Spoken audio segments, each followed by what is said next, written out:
Welcome to Novel Love Hearing. Get ready for heart-pounding action, thrilling adventures with fresh and unique elements, a touch of romance, and a dash of harem. Everything you're craving is right here. We're excited to have you join us on this journey. So come along to Novel Love Hearing, we're waiting for you. As a small favor, please consider sharing Novel Love Hearing with your friends, family, in YouTube comments, on Discord, Reddit, or anywhere else you hang out online. Happy listening, and enjoy the ride, Earth. Kiki repeated. What? What's that? Earth is a planet from a distant galaxy. It's far from here, but I have the means to visit it, Noah explained. The other girls stayed silent. The idea of venturing to another planet was a foreign concept for them. But coming from Noah, they weren't surprised by that. Still, it sounded exciting, terrifying, and intimidating at the same time. Kiki's enthusiasm stood out from the others' silent reactions, her round eyes sparkling and her hands shaking with excitement. Watching them all, Noah's smile widened. Do it. He announced to the system, waiting for the portal to materialize. Suddenly, time stopped. Then the air followed. Until both of them cracked visibly, forming something that should belong in this world. It created massive energy. Stronger than anything King Zhuan and Huanli had ever seen, and instead of losing power, the portal continued to expand. A slight shimmer with strong shockwaves shook the building. Noah could sense none of that, but others felt like the world was going to end. The rift started as a small tear. Quickly, it started to grow with an otherworldly blue light, while also dropping the room temperature by several degrees. It also brought a distinctive scent. A smell of something burning filled the air, brightening the room. This is it, Noah said, looking over his two employees. This is our transport. It's time for us to go, and don't forget what I said. The girls nodded, trying to keep their cool. He then grabbed Kiki's hand with a firm grip, pulling her into the glowing rift. She couldn't even blink as her vision shifted. The world around them seemed to fade, as if dissolving into colorless particles. What? Kiki screamed with awe and elation. This is awesome! She exclaimed, tightening her grip on Noah's arm. 1 minute later, the colors returned. Noah stepped out of the portal, dragging the little girl as he opened his eyes. The familiar scent from Earth assaulted his nose. It was different. Stronger. Less charged with chi. And the world itself was loud. Louder than every busy street Kiki had ever visited. It's so strange, she mumbled. Do you like it? Noah asked, waiting to hear her full reaction. Even someone as composed as Kiki lost her composure, her legs refusing to budge. However, her eyes didn't stop. She darted them without a single pause, trying to see everything, even if she couldn't understand it. I don't know, she whispered, her voice muffled with wonder. Turning her head around, she saw cars, skyscrapers, and people with strange clothes. It's just too loud, she added. You will get used to it. Now you can ask questions about everything that catches your interest, and as your older brother, I will do everything to satisfy your curiosity. Kiki eyed Noah for a moment. She tried to explain what was going on, but her limited knowledge wasn't enough. So she shrugged. What's that? She asked, pointing at the moving vehicle. It's called a car. People from this world use it for long-distance transportation, he explained, already moving towards his destination. What about carriages? Where are they? They no longer use them. The cars are faster and easier to look after. They can also cover longer distances and are super comfy. We can ride one if you want. Noah offered her to try everything she wanted.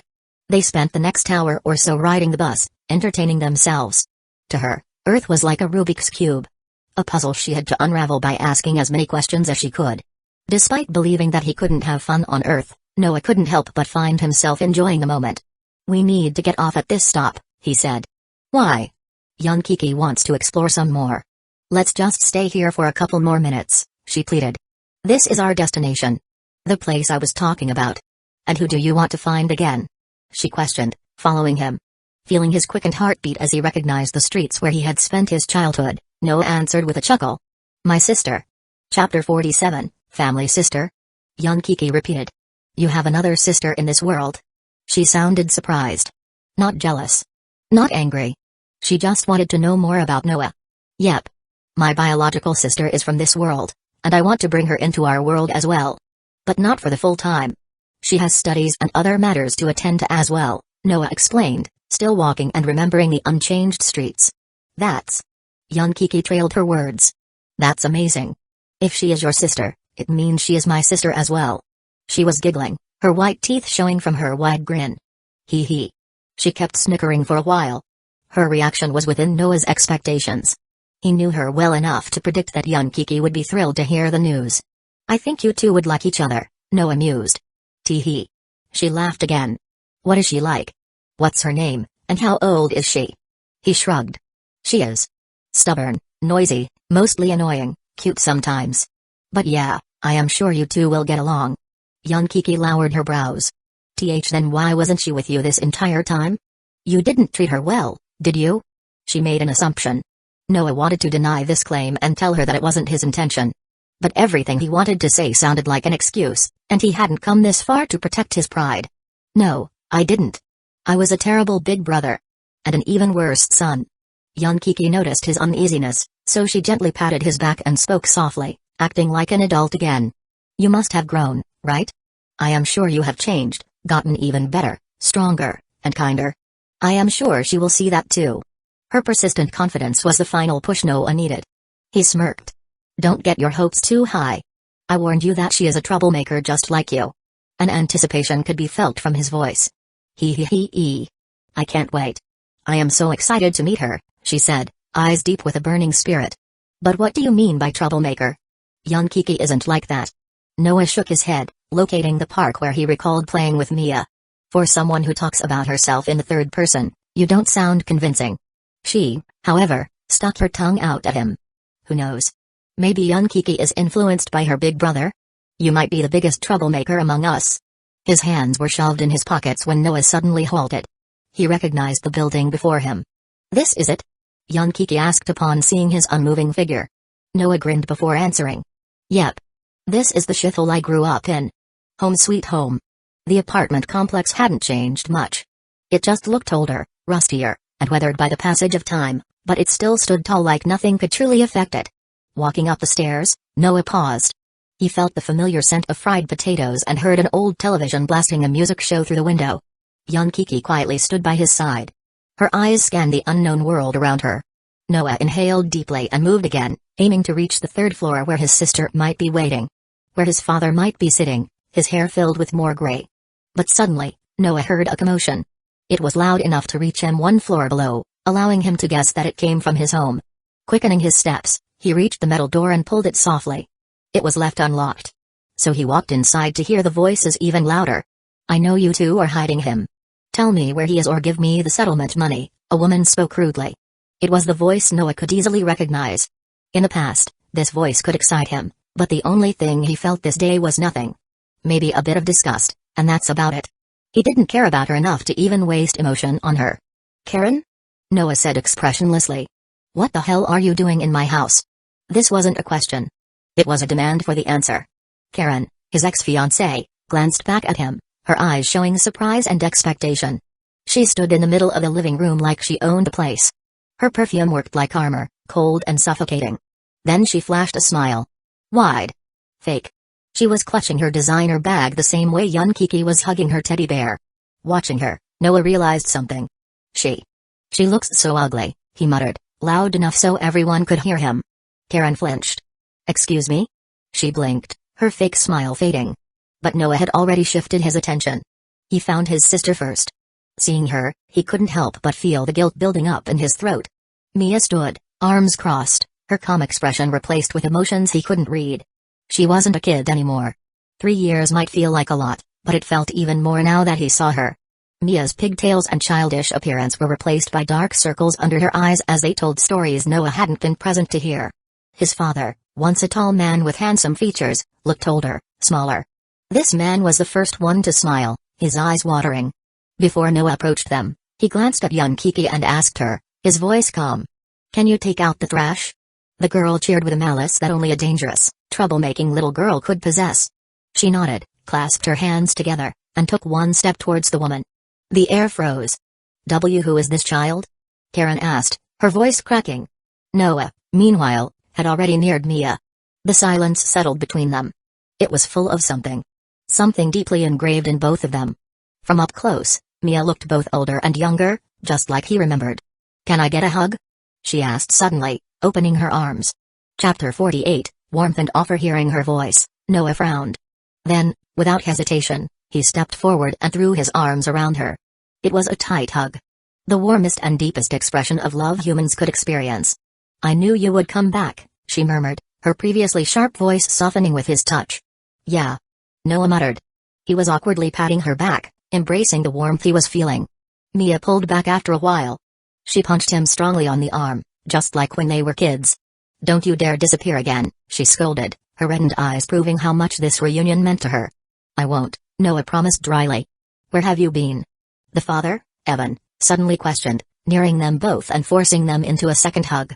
I. It's a long story," he answered, his head hanging low in shame.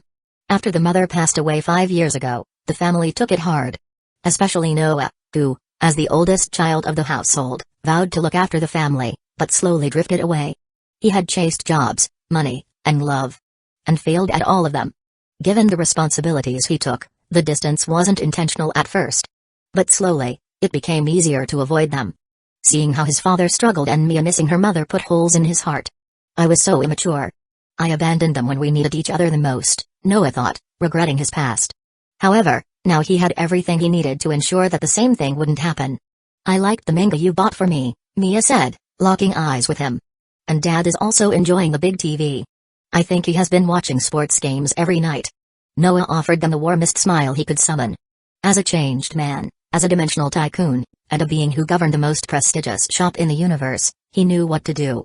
The solution had always been right before his eyes. Now he would be more honest with his feelings and ensure that they would live in harmony. But before that, Mia crossed her arms.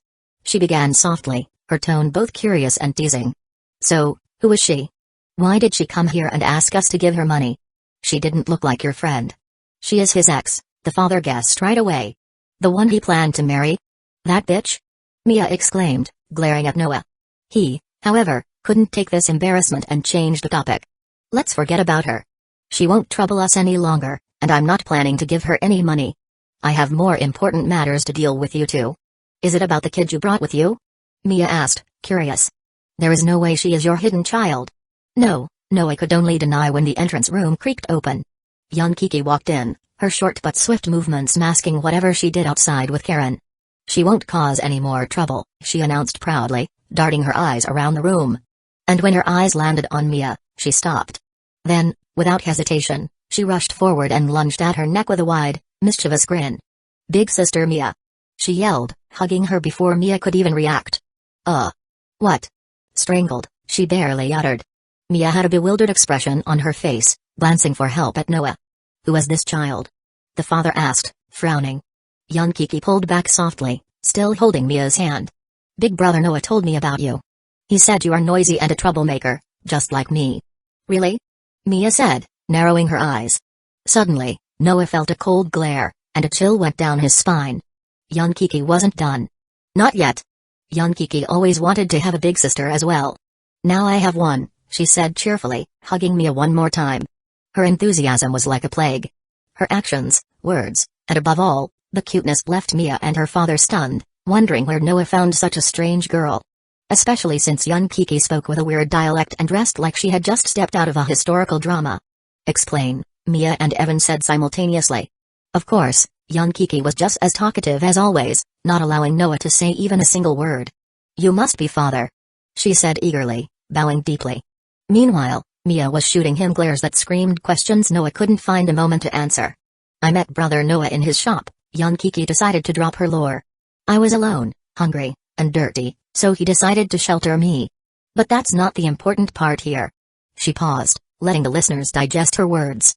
Then continued her speech, a smile never fading from her adorable face. "I became his sworn sister," she started, her tone warming. "Now he allows me to live in his store, and I'm helping him manage his employees." "Store?" Evan repeated, his brows raising. "That's where I work." "I will take you both sometime," Noah responded, trying to dodge the question. He wanted to avoid this topic for a little longer. At least before his father. "So?" Mia trailed her words, looking at Noah and Kiki with interest. "He was doing good. Thank you for looking after him." Mia patted her head and combed her hair. "I am glad he met someone like you. Young Kiki is also happy to become his family," the girl said, her voice full of affection. "Now you two are my family as well, right?" She spoke innocently. Mia and Evan exchanged glances. It might have been a hard decision for others, but they made it quickly and surely, enjoying young Kiki's presence. Of course you are, sweetie, Mia said.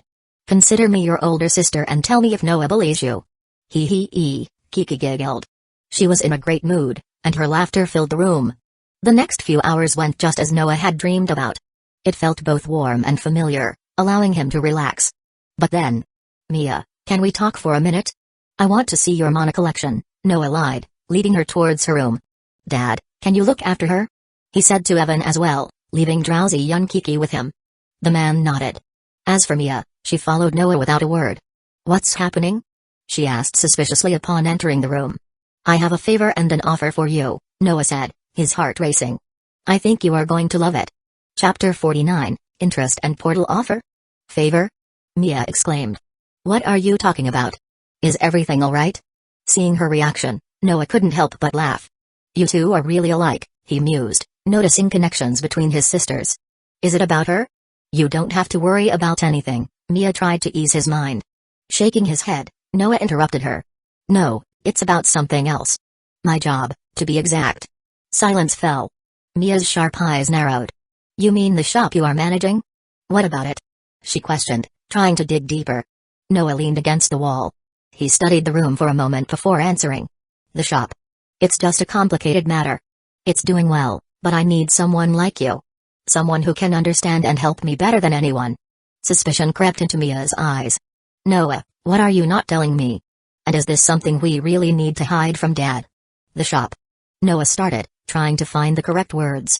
Let's just say it is a unique establishment in unique circumstances. And before you start jumping to conclusions, there is nothing illegal about it. Mia sighed, shaking her head. She was curious, wondering what the hell her brother was talking about. But seeing his eagerness, she couldn't refuse. You have always been terrible at explaining what you wanted, she stated, teasing. But fine, I will help. Promise me that you won't freak out when you see it, Noah asked, grinning faintly. Massaging her temples, Mia sighed again. Why do I already regret doing this? Yet she nodded, announcing her silent agreement with a complicated expression. Noah, on the other hand, gave her another hug. Thanks, he said, his voice softer than usual. You won't regret it. I am sure it will be your best adventure. I mean it. You owe me big time. For dragging me into your mess, Mia joked. Then they spent the next half an hour talking about life. They talked about those 3 years they hadn't spent together, also remembering the long-forgotten past, recalling those good memories. Noah also proposed a topic Mia would enjoy. So they conversed about manga and anime, debating over their favorite characters. At one point, Mia threw a pillow at him. You have such bad taste. I feel like I am standing in front of an old man who only watches and reads classics, she snorted. Old man? Noah scoffed, avoiding the pillow. Oh, please, I just have a dignified taste and appreciate the real art, alright? Dignified taste? It's more like trash taste filled with nothing but boring series. Suddenly, young Kiki walked in mid-conversation. All she could see was how Mia was trying to hit Noah with a second pillow, only to miss again. What are you doing? She questioned, blinking. Nothing, Mia answered, her cheeks flushing red in embarrassment. Then she tossed a manga to Kiki. I think you should read it. I bet you are going to love it. That took another half an hour. Though the auto-translation worked between the dimensions, Kiki wasn't used to reading in manga format. But when she got used to it, she immediately immersed herself in reading. Noah found a moment in this chaos. He whispered to Mia, you, me, and Kiki should go out. I want to show you the shop, but it's going to be just the 3 of us. The girl nodded, gulping. She wanted to see what Noah's shop was all about. Especially after seeing how secretive he was about it. Kids. A sudden call was heard, coming from Evan as he was left alone in the living room. The game is starting. Who wants to watch with me? Neither Noah nor Mia was a fan of American football. Still, they left the room and joined him. Mia also followed, her interest piqued. The next half an hour was Evan's turn to show his nerdy side. It was the NFL championship game, and as an Eagles fan, he couldn't wait to see his team lift the trophy. He also explained to Kiki what the TV was. Which was strange in its own way. He was also excited to tell her about the game's rules and explain what the sport was all about. Still, after a while, he let the kids do their own thing. So Noah used this opportunity and gathered Mia and young Kiki to leave the house. But I want to stay a little longer, the latter complained. I like being here, and there is so much more I have to explore. I know, Noah agreed. However, I want to show the store to Mia. You are going to show her around, right? Young Kiki hopped down the stairs, her head hanging low. And it's not like we won't come back, Noah added. This is our home, and we can return whenever we want. I promise. Really? Kiki asked, turning towards him, her head raising. Yep. Now let's find a suitable place, Noah said, walking beside her. Suitable place? Mia repeated, confused. She had been promised to visit Noah's store, but now he was looking for something inside the park where they had grown up. You will see, Noah answered, grinning. And don't forget to stay calm. You promised, remember? These words only deepened her confusion. But before she posed another question, young Kiki yelled, gesturing aimlessly between the trees. This looks like a good place. Good enough for Big Sister to start her adventure. Noah agreed. He walked towards the valley, feeling the soft grass under his feet. You ready? He then asked both of them. Always, Kiki said, hopping around in excitement. Ready for what? Mia asked, her words fading momentarily. Just then, the air glowed in a blue hue. It suddenly cracked as well, showing signs of decay. Even the ground started to shake, its loud noises reaching only Noah, Kiki, and Mia. The former didn't know what was happening. The situation was too strange, too magical, too bizarre for her to understand. And before she even processed it all, the portal materialized in front of her. Growing, glowing, and expanding. Chapter 50, New World. Is this freaking portal? Mia asked, her voice cracking. Yep, Noah agreed casually. Mia froze. Her eyes didn't blink. They only reflected the blue light from the rift. She experienced both awe and fear. Another country? Or another world? She then asked. Noah remained calm. He took one step closer to the portal as young Kiki moved beside him. Another world, Noah answered. Just like the stories we both love. Mia gulped. Isekai, she muttered, remembering the specific genre. What is that world like? Does it have monsters? Do you possess any superpowers? Will I gain one as well? She loved asking questions. The same way as young Kiki when she had teleported to Earth. As for the rift, it continued to expand, releasing blue, glowing mist with each passing second. Big brother Noah is basically God Air, young Kiki added. Mia looked at her in disbelief. What? She questioned. Noah, however, grinned and held out a hand to her. Follow us and see for yourself, he offered. Staring into the portal, feeling its presence, magical properties, and impossible nature, she reached out to his hand. Mia also held young Kiki's hand. You know I won't decline an offer like this, she said and took the first steps, taking the lead. Noah chuckled. I knew you would like this, he said, following her. The moment they stepped inside the portal, the park vanished behind them. An echoing sound reverberated in their ears. Shifting the vision, their senses were confused for a moment as every color blended into each other. Only motion existed. Even thoughts were too fleeting. Then, with a shudder, Mia's feet touched something solid. Her eyes quickly adjusted. She was standing inside the store, and before she questioned the reality, Noah and young Kiki appeared beside her. Shelves around her were filled with products. Items she could easily recognize. A hint of understanding appeared in her eyes, her heart pounding. She was in another world. Not on Earth. Not in the Milky Way galaxy. But somewhere else. Far from everything she knew. This is insane. She called out. There was no one inside the store, causing Noah's brows to twitch in surprise. The system decided to offer a quick explanation. It's been only 1 day since you left Ligma. Time isn't as constant as everyone believes. Especially when dimensional gates are involved, as they are affecting reality itself. Great, Noah thought, glancing at his sister. He was glad that he hadn't wasted too much time. As for Mia, she walked around the store, studying every little detail about it. Yet no matter how hard she tried, there was nothing unusual inside the shop. It looked just like an ordinary convenience store. I know what you are thinking about, Noah said, eyeing her. It's real. All of this? She answered with a question. Noah, however, shook his head, watching her reactions with amusement. No, I mean, I know you think this place looks too ordinary for the fantasy stories you are used to. Mia exhaled. And still, it's enough to make me freak out a little. But I still want to know how this teleportation worked. Noah shrugged at her question. What could he say when he had no idea how this rift operated? It uses spatial compression and connects dimensional bridges by bending the rules of science. There are tunnels between every object in the universe, and this portal utilizes quantum entanglement, the system tried to explain, but Noah yelled in his head. Stop it. I don't need to know that. I couldn't even understand a single word you just said. It was bullshit anyway, the system joked. Ignoring his robotic assistant, Noah neared the entrance door. I am a dimensional tycoon, he announced to Mia. And this is the Xianxia world with cultivators and martial artists. Mia blinked this time, staring at him with curious eyes. You mean martial practitioners who harvest chi from the world? Flying swords and spiritual energy so strong that they could even surpass the heavens? Yep, Noah nodded calmly. So my brother dragged me into a cultivation web novel and asked me to work in his store? She muttered. Noah didn't deny it. He just turned slowly and opened the door, allowing the dim light to seep into the store. The long night hadn't ended yet. It stretched endlessly despite the stillness that lingered outside. Let's go, Noah said, telling both of his sisters to follow him. We can see how the night looks in this world. Mia took the first step. Though she was still confused and had a hard time making sense of the situation, she was just as excited to explore this unknown world. With each step, she felt lighter.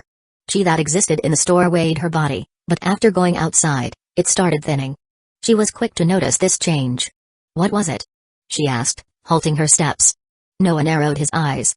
The only reason he could feel chi in the store was because it was his, allowing him to sense spiritual energy without the ability to control it. But Mia sensed it.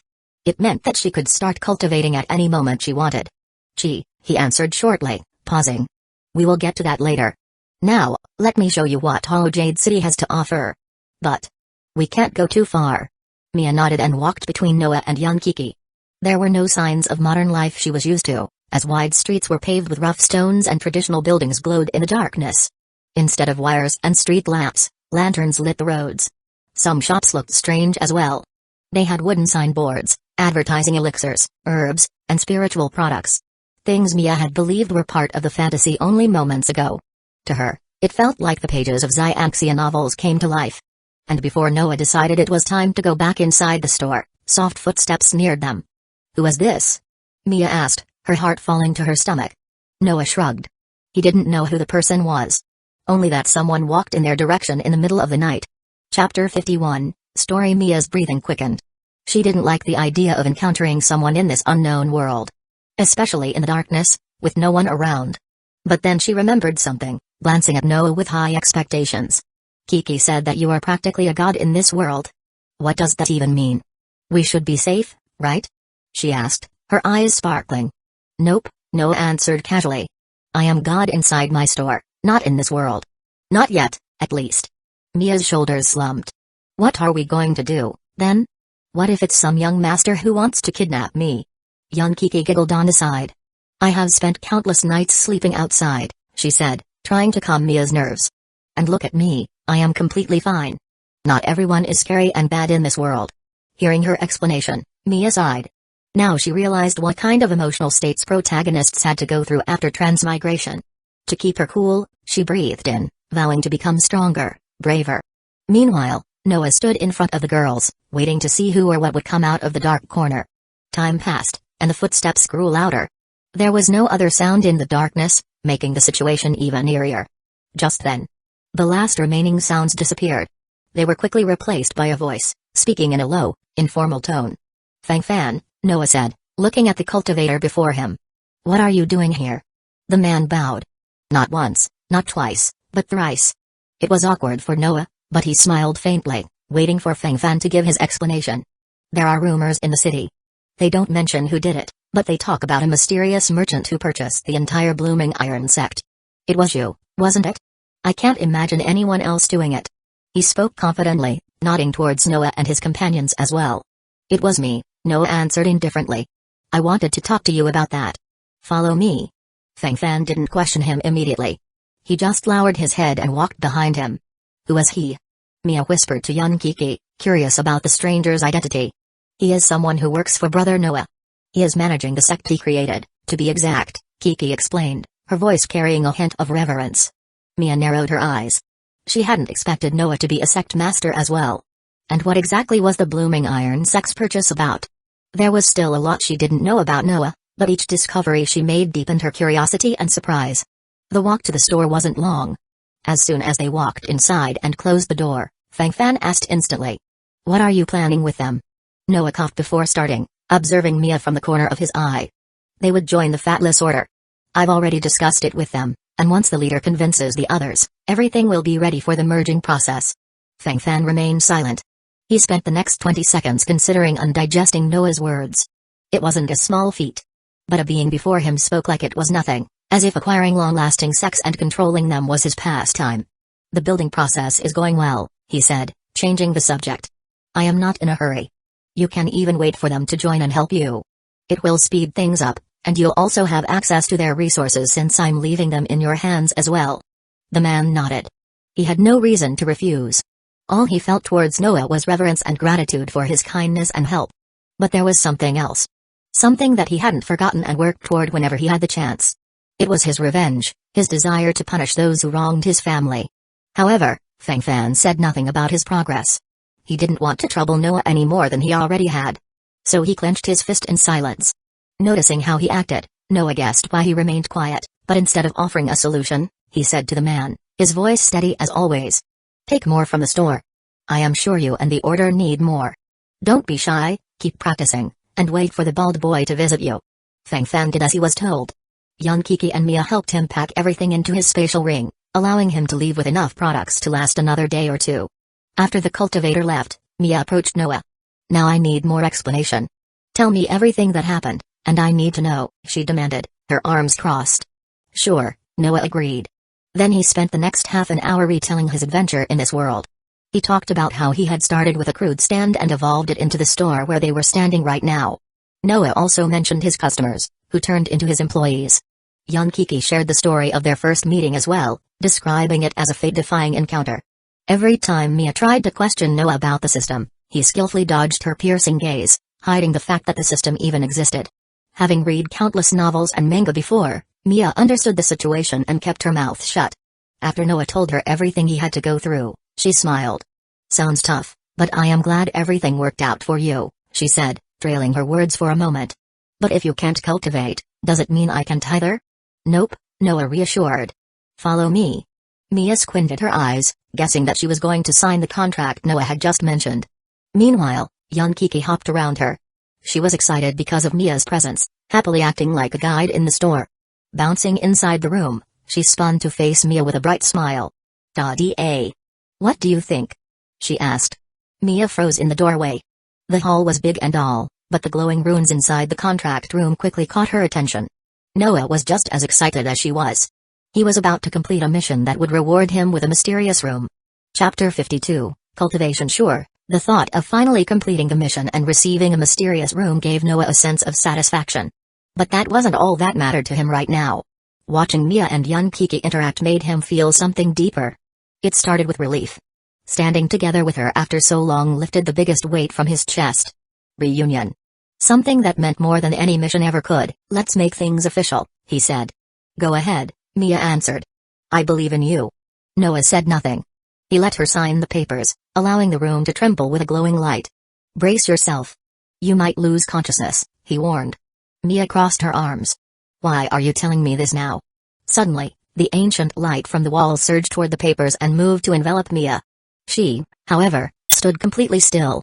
Time passed, but the streams of energy hadn't affected her. Not in the way they did others. Then, out of nowhere, Mia's breathing settled, a faint glow shrouding her whole. She seeped into her skin. They opened clogged pathways and moved toward her core. Her eyes twitched. Even her legs started to shake as if they began to respond to the flow of energy inside her. Kiki clapped. She is incredible, she whispered excitedly, keeping her cool to avoid disturbing her. Amid Mia's focused expression, Noah had a satisfied look. She is cultivating already. Instead of blacking out from the excess energy, Mia started to cultivate, allowing She to strengthen her body. She breathed in and out. Though her brows furrowed, she still looked cute. It's my first time seeing her this calm, Noah noted, enjoying the moment. The same thing could be said about Kiki. The little girl was just as silent, keeping her legs frozen and mouth shut. Meanwhile, Mia continued harvesting power from the room, devouring every single chi particle like a ferocious beast. In a while, even her body pulsed with energy. The surrounding air cracked, awakening something profound inside her. Only when the glow began to dim did she snap her eyes open, observing the world more sharply than before. What just happened? She questioned, her voice overflowing with awe. Congrats, lil sis, Noah said in a teasing tone. You reached the body tempering stage. The first step in your cultivation journey. Now it was time for the chaos. Who would start it other than Kiki, as she could finally breathe? Big sister Mia is amazing. The coolest ever, she said, beaming. I've heard most cultivators take weeks to hit this stage, but you did it with ease. And it's only your first day here. She jumped around the room.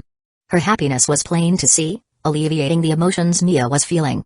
She, however, turned to Noah. "It's time for the product testing, right?" Lowering his brows, Noah chuckled, not surprised by her eagerness and curiosity. "All right. Follow me. We need to hurry before you have to leave," he said, causing both Mia and Kiki to protest instantly. But as a responsible older brother, he ignored their complaints and glanced at the system panel.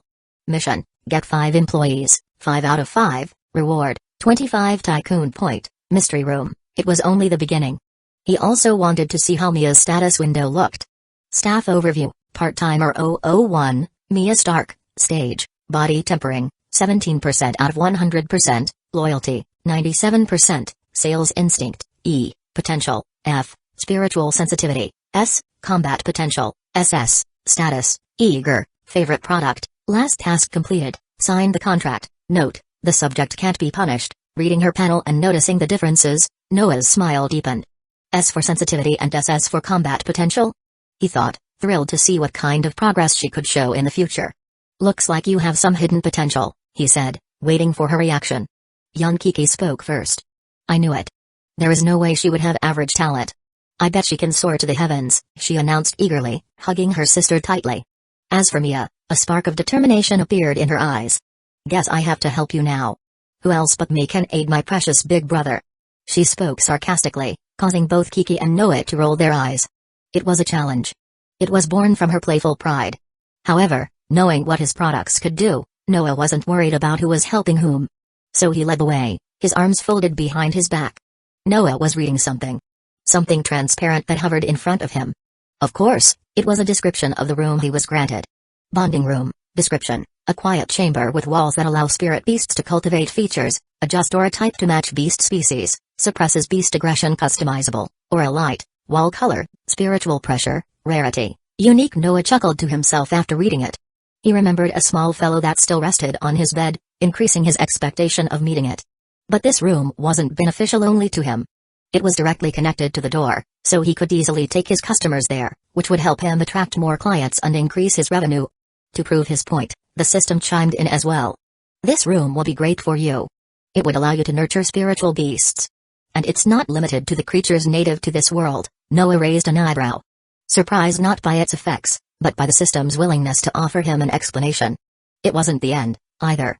With proper investment and sharp decisions from the tycoons, this room could become an unparalleled asset to you. "I can't really go on beast hunting, can I?" He mused in his head, ignored the last system notification, and glanced at his sister. Mia stood in front of his shelves.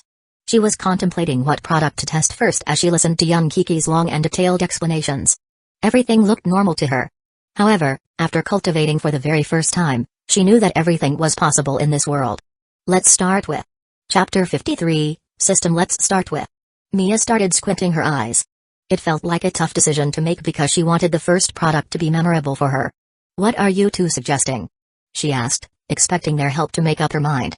"What is your favorite item on the menu?" Noah didn't even hesitate, pointing at the protein shakes. Its sweetness, unforgettable aroma, and freshness were unlike anything he had ever tasted. Young Kiki agreed as well. She was a little girl, and just like every other kid, she enjoyed the sweets. "It's unbelievably yummy," Kiki said, standing on her toes to reach a bottle for herself as well. She could drink as much as she wanted. It was the same for Noah as well, because neither of them could cultivate it, and drinking it was solely for the taste. However, before Mia took her share, the system notification Noah had ignored popped up again. By signing his sister, Noah had completed every mission. And according to the rules, the system had worked this entire time. There should have been more missions listed beneath his status window. But there was nothing. Not a single quest. Fortunately, the notification existed for a reason. "The system will go through evolution sometime in the future," it was written in a different font. As if the partner he knew couldn't speak suddenly. "But before it comes back, it has a responsibility to uphold." There was no usual voice either. It was just a row of text, making it sound even more robotic.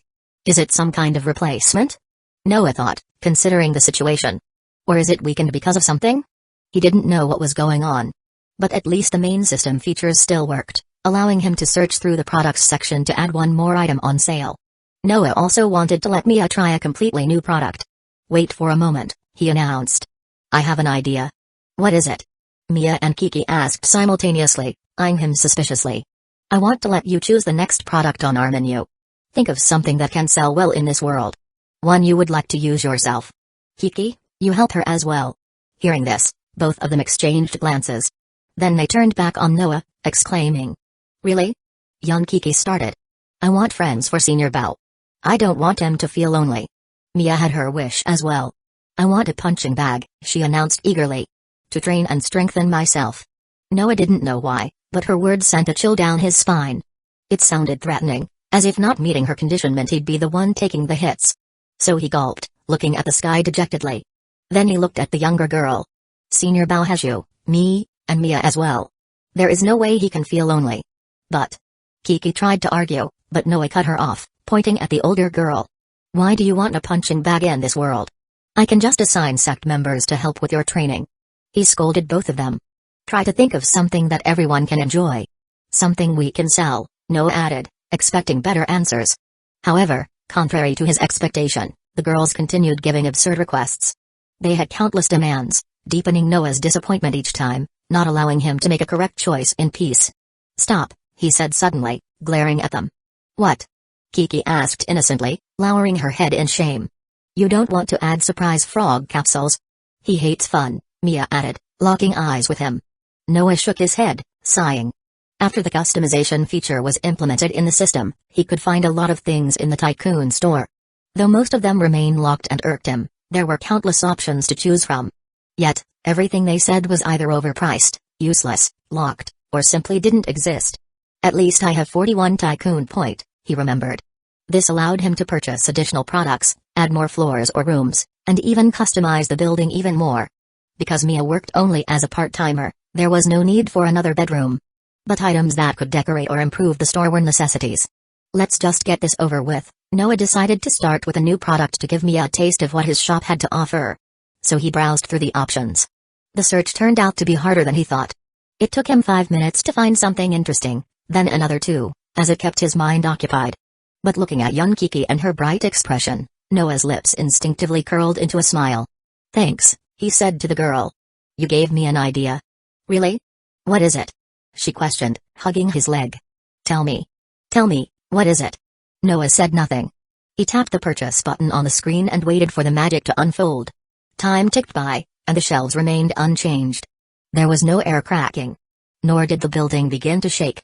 But when the girls were about to question what Noah selected, the light trembled. It only lasted for a moment. And then, the previously empty shelves were filled with small cardboard boxes. They were stacked neatly, making Mia tilt her head. She reached out to pick one up before asking, "What are these? Is it like mystery boxes?" "It's more like a cultivation world version of a Happy Meal." "A snack box with toys inside," Noah corrected, grinning. Young Kiki, meanwhile, looked at both of them, feeling lost about what they were talking about. Noah saw her confusion. He even chuckled at her curious, wide eyes that demanded answers. "Think of it as a surprise bundle. It contains a snack, a toy, and a pencil for you to draw with." The girl listened carefully. She gulped. Then her hands moved faster than her tongue, embracing the box with awe. Mia was no better. She also wanted to see what was inside. Noah, however, grinned, enjoying their expressions. "Fine," he said, still smirking. "Open it." Chapter 54, Lucky Beast Box. "I am going to open it," young Kiki said, her loud voice echoing in the room. She didn't wait for long and unraveled the box, putting her tiny hands inside to find something interesting. "I found something," she exclaimed in surprise, and took a small, chewy treat out. It was shaped like a miniature mystical beast. A 9-tailed fox, to be precise. It had orange, sugar-dusted tails and looked delicious. "A fox?" Kiki muttered in amazement. Noah nodded with a curious smile, while Mia observed closely. "You should try it first," the girl said, offering the older girl the first taste. Mia gulped. She touched the soft texture of the snack, gave it a cautious sniff, and then took a quick bite. The fox melted instantly. It made a soft pop sound on her tongue, followed by something fizzy and sour, like a jelly with cola flavor. Suddenly, her brows twitched. Then her hand started shaking, and her lips parted into a thin smile. It was only the beginning. And when she blinked repeatedly, the world seemed to crack around her. Mia's freshly awakened chi pathways surged with untapped power, and impurities from her body began dissolving, while her core was infused with the most potent essence in this world. It wasn't just a cultivation. The situation wasn't that simple. It felt more like connecting with the force of nature, allowing her potential to spike even further. She opened her eyes. Then blinked again. The world settled. This. She started, looking at her fingertips.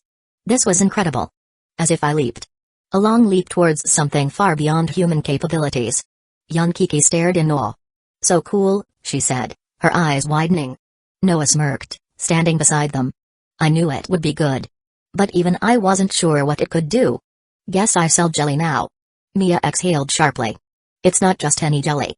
I am not sure if you two noticed it, but there was a sound. Not in the store. In my head. It echoed in me. It called me, spoke to me. Noah lowered his brows, looking at his sister with a satisfied smile. Can you remember what it was? He asked carefully. Mia shook her head. She massaged her temples before saying, her voice low and hoarse with too much energy, I don't know. It felt like me. As if I were talking to myself in the future, and it recognized me. Interesting, Kiki said this time. You might be more talented than we thought. Noah agreed as well, nodding. He then let the silence settle for a while, allowing Mia to get used to her new sensations. There was more for her to see. 2 minutes later, she decided to take the box out of Kiki's hands and see what kind of toy it had to offer. To her surprise, the toy was a fox again. But this time, it wasn't made of jelly. Instead, it was a plastic, orange fox with a mechanical key on the back. This is a joke, right? She asked, glancing at Noah. He, however, shook his head, explaining in a soft voice, it might look like a kid's toy from Earth, but here, it won't be that simple. Mia could only shrug at his words. She blinked a couple of times before turning the key. The fox moved across the floor like a cute little animal, pricking and dashing around the room. Then, it stopped. So did Mia, as a burst of unseen energy flowed through her chest. Her heart pounded once. Then faster, not allowing her silent thoughts to catch up. And before her mind could understand what was happening, or even her eyes could blink, she opened them to find herself standing in a completely new location. Thankfully, she was still inside the store. But her body became quicker, as the fox released a brief surge of agility and reflex boost, allowing her to move like a fox. This is amazing, Mia muttered, trying not to lose the fleeting sensation. Even though the fox burned to ashes, its efficiency was immense. It could only last up to 5 minutes, but the effect was almost immediate. This could easily determine the outcome of the battles. I bet this will be a hit, Noah thought to himself. He was glad. The Lucky Beast box was one of the better options in the current market. Lucky Beast box, description, a colorful and fun mystery box filled with a sweet treat, a beast toy, and a pencil for cultivators of all ages. Each box contains a limited edition beast-themed product. Features, mystery rarity, epic price, 11 Tycoon point, 6 months worth of supply. Though the features were hidden, Noah risked and won like a true tycoon. Now it was time for Kiki. The little girl took another box, unpacked it, and found 2 teddy bears and a brown pencil in it. Senior Bao, look! She exclaimed upon spotting the toy. It looked like her teddy bear, and her wish to get Senior Bao a friend had come true. Young Kiki then poked it. It only squeaked and made no other sound. Not even turning the key did anything for her. Next came the snack, a green gummy bear with a perfect balance of sweetness and sourness. She nodded in approval after tasting it. As for the pencil, it was a simple item made for drawing, and neither of the girls could find any other use for it. Before the sun crept to his window, Noah offered Mia to test other products as well. She started with a Rubik's Cube. It clicked and twisted according to her vision, obeying her every command. She solved it quickly, basking in its divine effects. Later, she sipped the protein shake. It had a thick but smooth texture to it, letting Mia enjoy her moment. Then came the spinner. With a metallic and cold touch to it, the toy was fairly easy to use. She got the full effect out of it, allowing her mind to reach the ultimate calmness. She was commenting on each product, sharing her honest opinions. And once she was done with everything and the first light touched Hollow Jade City, Noah sighed and announced, "It's time for you to leave." Chapter 55, Farewell and Egg Leave? Why are you telling her to leave? Young Kiki protested, pouting. Mia only lowered her head. She knew that she had to go back. Not only because of the studies, but because of Dad as well. He would be worried, and neither she nor Noah wanted that. So she didn't try to argue. Though she wanted to stay, cultivate, and experience more of this wonderful world, it was time to say goodbye to it. However, it was only for a while. She could return later. When the time was right, but until then, she had to go back to her ordinary life. Noah noticed her emotions and comforted her as well. The shop is always open for you. You know that, he said, locking eyes with her. Mia nodded.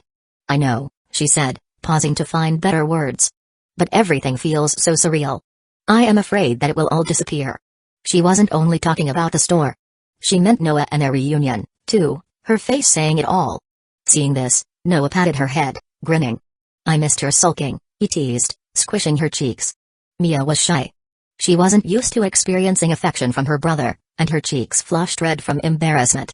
Young Kiki saw this little encounter and straightened her back. She understood, or at least tried to understand, why she was leaving. And clutching Senior Bao tightly, she hugged her new sister with a warm embrace, whispering in her ear. I will protect him before you come back. Mia chuckled, seeing her serious expression. Now it was her time to squish Kiki's cheeks and make them painfully red. Next, it was time for the portal to appear. Noah willed it to happen, and thankfully, the robotic and soulless system granted his wish, allowing the portal to materialize in front of him. The air cracked. The floor shook. Everything that the rift had caused in previous times was happening right now as well. Then, Mia looked at them, a playful smile dancing on her face.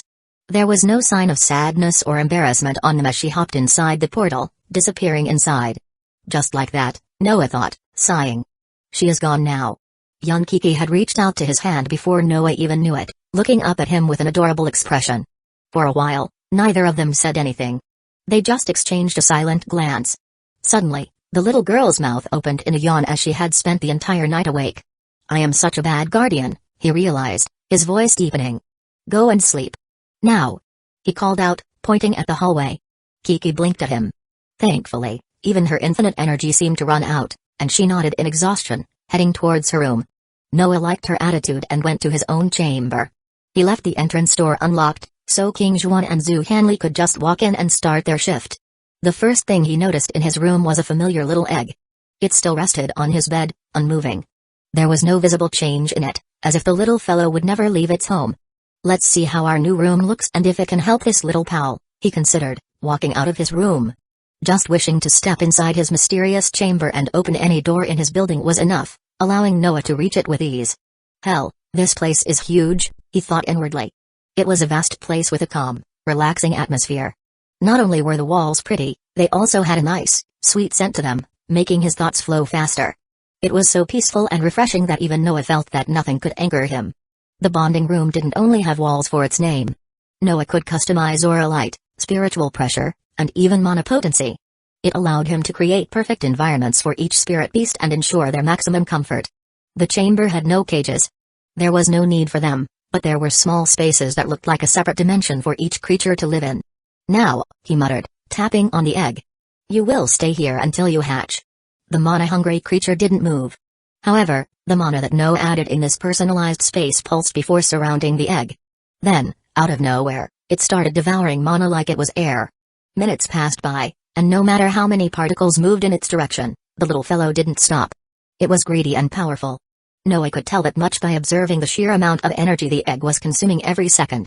I bet it's gonna be a fat one, Noah mused, chuckling. It was like a black hole, burning under its absolute presence. And knowing that it wouldn't end anytime soon, Noah left the binding room and lay on his bed. But before the sleep arrived, he had to spend the remaining 30 Tycoon points. At least a big chunk of it. So he browsed through the options, searching for something that might catch his fancy. The rooms, floors, and products were all amazing.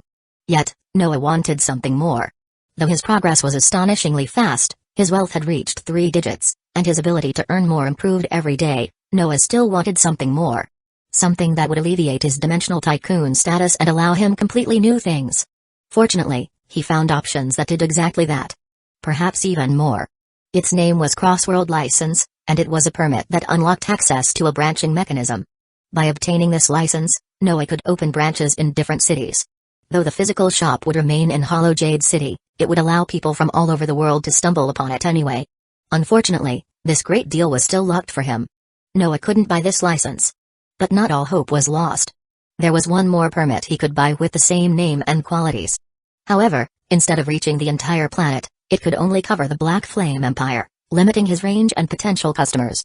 But it's enough, Noah said aloud, pressing his finger to the purchase button. Chapter 56, Art of Bullshitting. The screen Noah touched lit up immediately. It vibrated for a moment before disappearing completely, leaving Noah alone in his bed. There was no visible change in the store, either. Nothing really happened to it, except the pressure the store exuded expanded for a minute. It quickly went back to how it had been before. However, to be certain, Noah summoned the system interface and read through the description once more. Cross-world permit, Empire grade, description, a permit that created a remote access point across multiple cities within the Black Flame Empire. Although the physical location remains unchanged, individuals may encounter a temporary entrance point randomly. Features, remote access portals, increases store visibility, remembering customers to pull them back. Rarity, legendary price, 19 Tycoon point. Everything is going well, Noah thought, allowing his eyes to close and his world to slide into calmness. Yet the peace was short-lived. A soft knock that quickly turned into a loud knock jolted him awake. It felt like he had slept for only seconds. He groaned first, rubbing his eyes before forcing his still-asleep body to move. Before he reached the door, the knock came again. Noah then opened the door and saw Yunkiki poking her head inside, her face carrying a sense of urgency. "What is it?" Noah asked, noticing that a couple of hours had passed already. "You need to come to the store quickly," she said, her voice hurried and soft at the same time. "The girls wanted to see you. I think it's something important." Noah sighed. His eyebrows twitched even without his control. "Did they miss me or something?" The little girl rolled her eyes, pointing a finger at him with disdain. "No. It's not that. Just come out and talk to them." Yunkiki looked as adorable as always, making it difficult for Noah to take her scolding seriously. But feeling his unwashed hair, Noah said in a low tone, "Give me 5 minutes." The girl had already started moving through the hallway, and hearing his words, she shook her head. "Hurry." He nodded and went inside the bathroom to take a quick shower. Exactly 5 minutes and 41 seconds later, he arrived in the store, clean, refreshed, and ready for the day's work. "What's up?" he said casually, glancing at his 2 employees. His initial thought was that the sect leader of the Blooming Iron sect had visited. But, contrary to his expectation, the man Hyuga was speaking to was someone Noah had never seen before. To answer his question, King Juan greeted him first by bowing. Only then did she whisper, explaining the situation. "We don't know who this man is, but he wanted to see the manager. The only product he tried was this new item, and he has been waiting for you ever since." The aloof beauty explained swiftly, letting Noah understand the situation at hand. He, however, nodded calmly and glanced at the stranger. The man was short, but lean, and his worn robes had layers of dust from the long travels. What caught Noah's attention most was the man's presence. It felt out of place, yet his tanned skin proved that he had come from a distant land. Meanwhile, Hyuga peeked nervously at Noah. It was plain to see that she had no idea how to handle this stranger. However, the man noticed her shifting gaze and followed it, spotting Noah instantly. A quick understanding lit up his face. So he moved in Noah's direction, his steps steady, yet calculated. There was a mix of emotions he showed on his face. Curiosity was the first one. It was followed by wariness, and to Noah's surprise, fear. "This is going to be an interesting one," he said internally, stepping forward to meet the man. "My name is Sulekson," the stranger started, observing Noah with interest. "Can you explain what this place is?" "I was minding my business when I stumbled upon this store." Noah nodded at his words. "I am glad you started by introducing your name," he said, but didn't offer his own. Sulekson narrowed his eyes, not knowing how to respond. "Is this space even real? You didn't kidnap me for experiments or to sacrifice to some ancient demon, did you?" "Still," he asked, his voice shaking. He was convinced that whatever had happened to him would have dire consequences. Why is everyone obsessed with letting their imagination run wild in this world? Noah questioned in his head, as a mischievous grin appeared on his face. "You are overreacting. I believe you have tried our latest product. What is your opinion about that?" he said indifferently, observing the man's reaction. "That." Sulekson trailed his words. Silence stretched. The air shifted for a heartbeat before he added, "That product. This place. Neither of them feels real." Noah let the silence stretch even longer. Just enough for the uneasiness to reach its peak. He then offered a smile. It was a ridiculous smile. One that will never comfort anyone. "The rules you know only exist because people you know chose to follow them," he said finally, meaning hidden behind his every word. "And for you to find this place wasn't an accident either." Sulekson didn't gasp. But his eyes widened as he was clearly surprised. They asked a question in his stead, and Noah read him like a book. Opportunity only arises when someone wills it into existence, and seeing that you stumbled upon a door that most people can't even see tells us all we need to know. Of course, it was bullshit. If the system were present, it would definitely joke around and say that his art of bullshitting had improved. As for Noah, he did it because he could. It also left open interpretation for the man to make, and knowing the nature of this world, Noah was highly confident in how things would play out. Sulekson swallowed, nodding his head. Is this some kind of trial? He was confused, unable to fully decipher what the entity before him was trying to say. But it added depth to Noah's character and elevated his status. So he looked at the man with an unreadable expression and said, his voice hanging in the room, maybe. But. Noah paused, letting the temperature drop even further. Chapter 57, every Monday at 3 o'clock maybe. But. Noah paused, letting the temperature drop even further. Only after noticing the man's forehead covered in a cold sweat did he continue his speech. But I would say that you got lucky to be chosen. Sulekson's hands trembled. Chosen? By whom? He asked. His tone grew cautious before he even knew it. I don't question when gods kneel for my favor, Noah answered, his eyes remaining cold this entire time. And if you were brought here, it means that something greater than you wanted you here. Noah let the words hang. It was a foundation he was forming. Though it was built with suggestions and his weird way of speaking, it was enough. The short man looked at Noah, his eyes refusing to blink.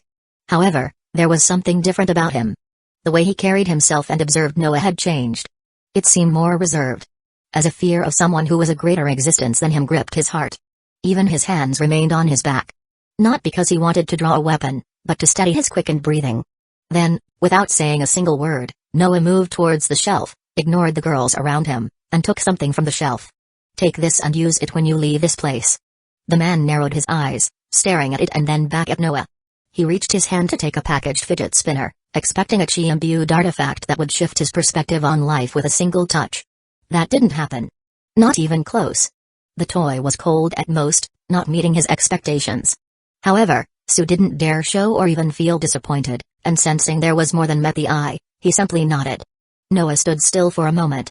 The calm air and constant silence aided his mysterious aura. Every Monday, he started, observing the man with a curious gaze, at 3 o'clock, come to the same location, and I will offer you products like that. Sulekson had opened the mystery box. His snack was a rabbit-shaped beast with vanilla ice cream, and it heightened his perception by more than one stage. As for the toy, it was also a rabbit with a key. After using it, Sulekson's snow affinity increased by several-fold. So, for him to get such an amazing offer from Noah, his heart almost fell to the ground. Wishing that the fidget spinner would be at least half as beneficial, he bowed deeply. Thank you, he said, not raising his head.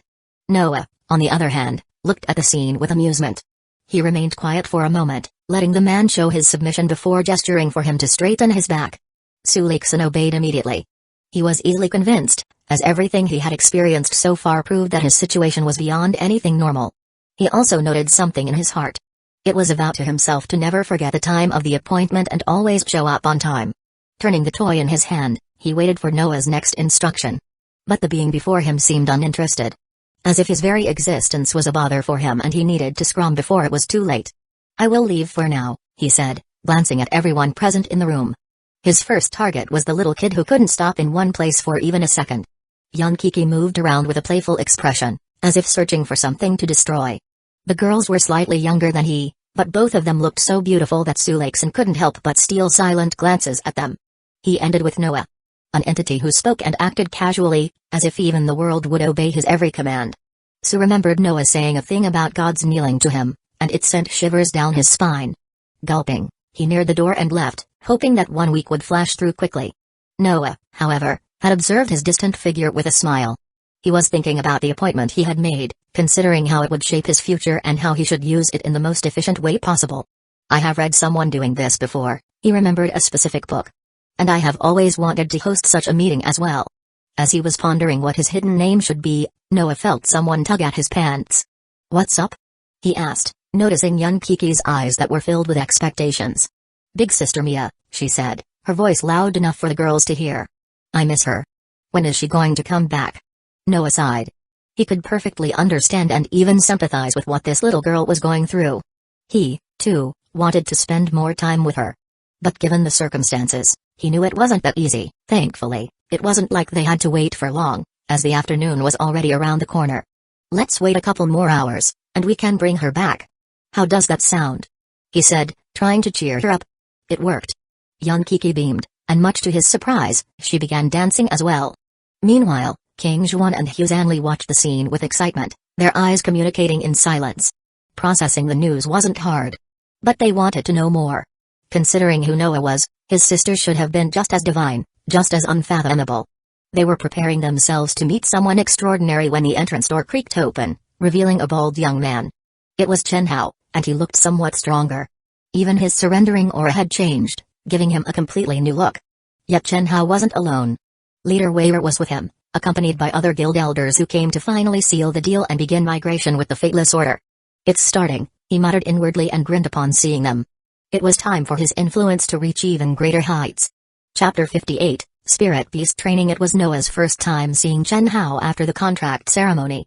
Staff Overview, Employee 003, Chen Hao Loyalty, 83% Sales Instinct, C Potential, B Conversational Skills, B Conversational Potential, A Status, Devoted Favorite Product, Shampoo. Last task completed, collected Blooming Iron Sect elders and told them to stand before Noah as soon as possible. This boy had won Noah's heart early on. Not only was he the very first customer, but it was thanks to Chen Hao that Huanli and King Zhuan visited his store.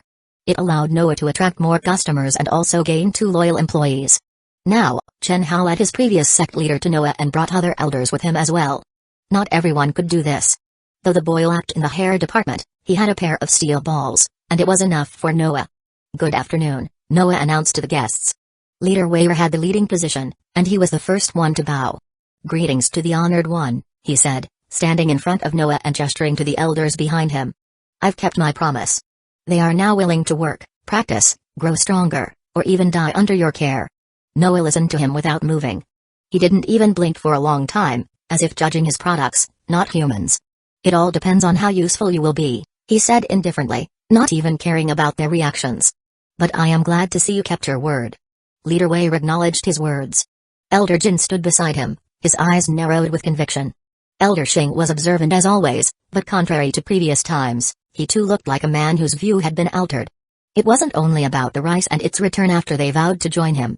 The products they all tested were too good to miss. Greed wasn't to blame either. It felt more like a shift from mere survival to something inevitable, truer. Like finding the only correct path in life. "You all know the benefits of joining me.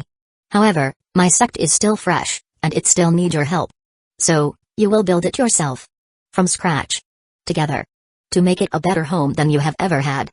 Noah explained softly, letting his every word carry the weight he intended. "Welcome to the Fateless Order," he added, voice louder now. There was no silence in the room. The elders, genius disciples, and even Weier nodded because it felt right.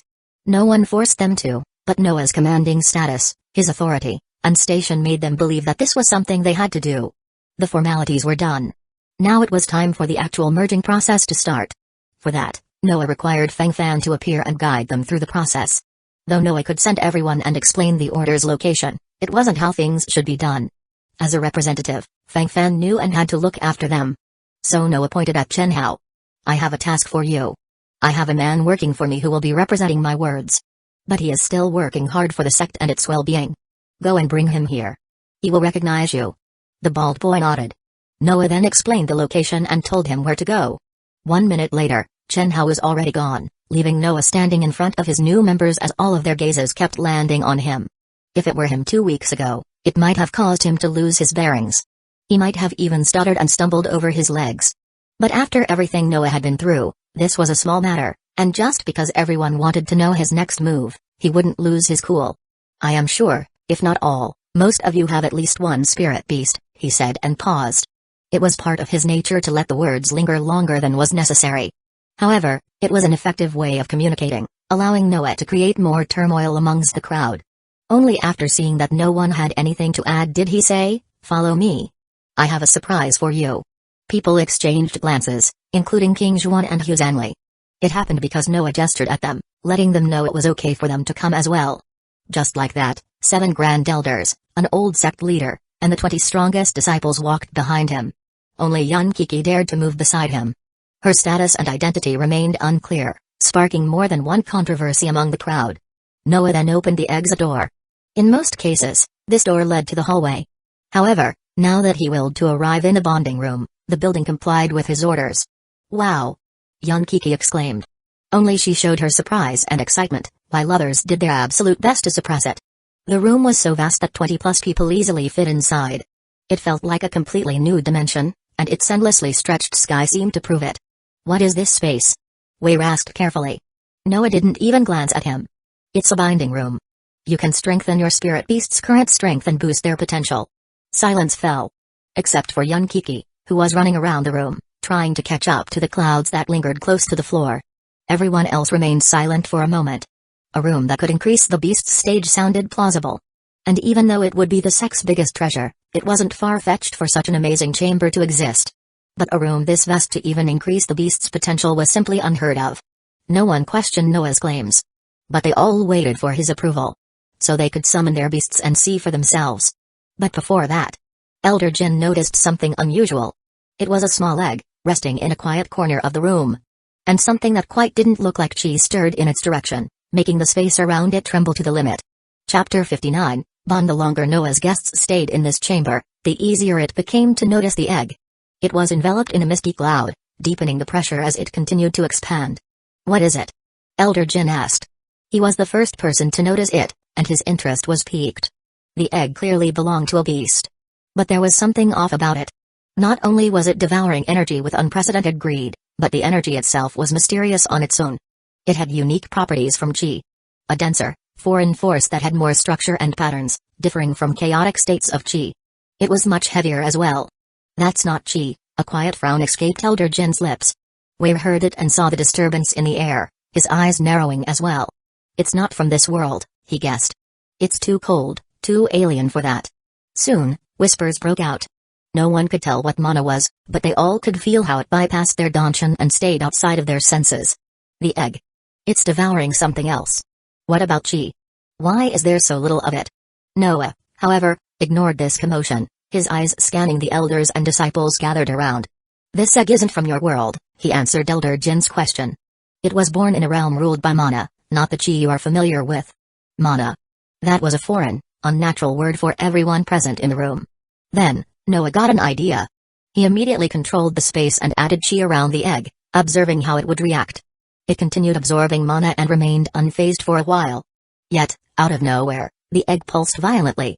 After ignoring chi for so long, it responded by devouring it too. Suddenly, the surrounding energy intensified, dragging both sources of power and eating it with a soft hum. Then, crack. A thin crack appeared in its shell. A light glow could be seen from the fracture, but nothing else beneath it. It's absorbing both. Someone whispered in awe. The crowd went quiet. The air started swelling around the egg, but the shell remained intact, as if the one simple crack was already enough. As for Noah, he simply watched the scene.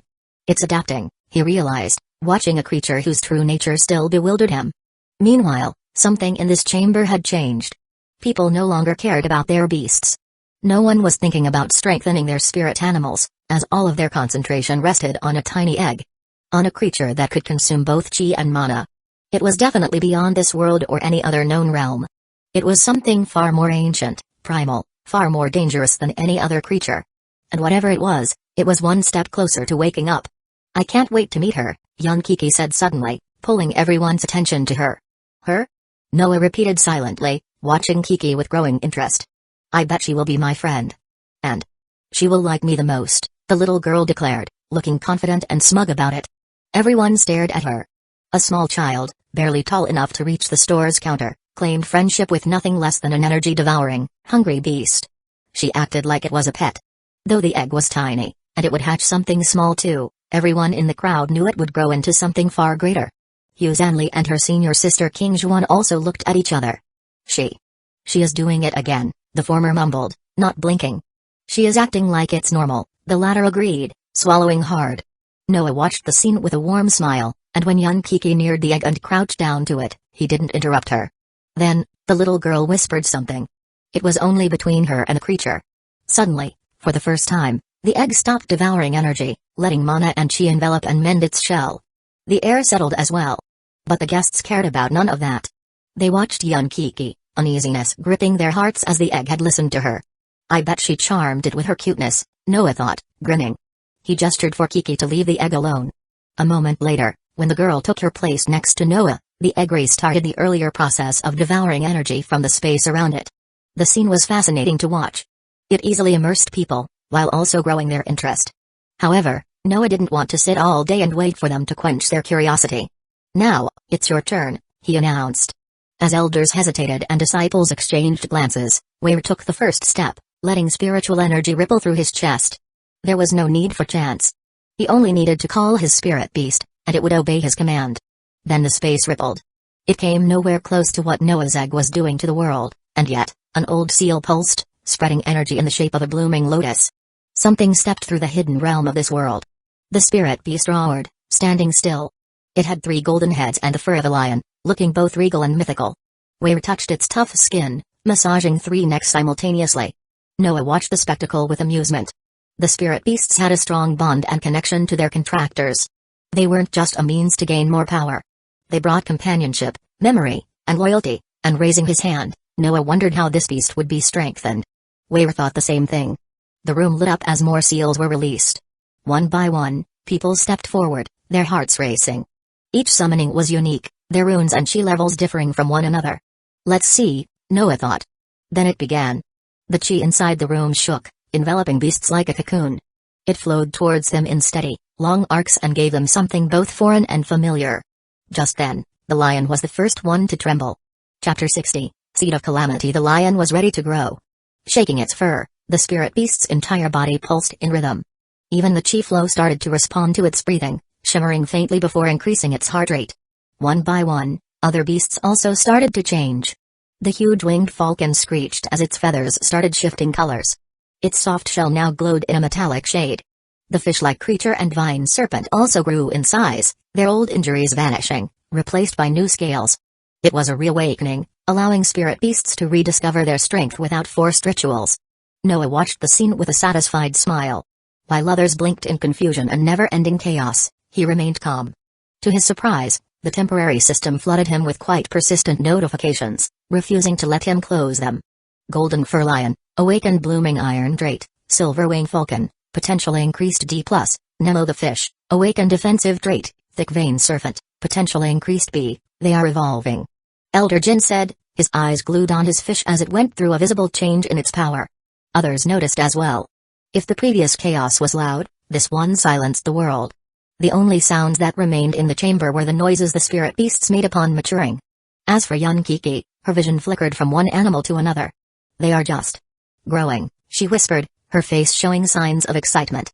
Not with pain, but with comfort. Noah watched her as well, a hidden grin appearing on his face. But the system showed him one more message, causing his heart to drop to the ground. The Seed of Calamity, Maturity E, shit, Noah said inwardly and advanced in her direction. Her curse is evolving as well. Young Kiki noticed his approach. Big brother? She asked, seeing his troubled expression. You need to leave this place. Now. Noah whispered, taking her hand with force. He guided the girl out of the chamber. His steps, voice, and face. Everything looked out of place, allowing Kiki to guess that something was wrong.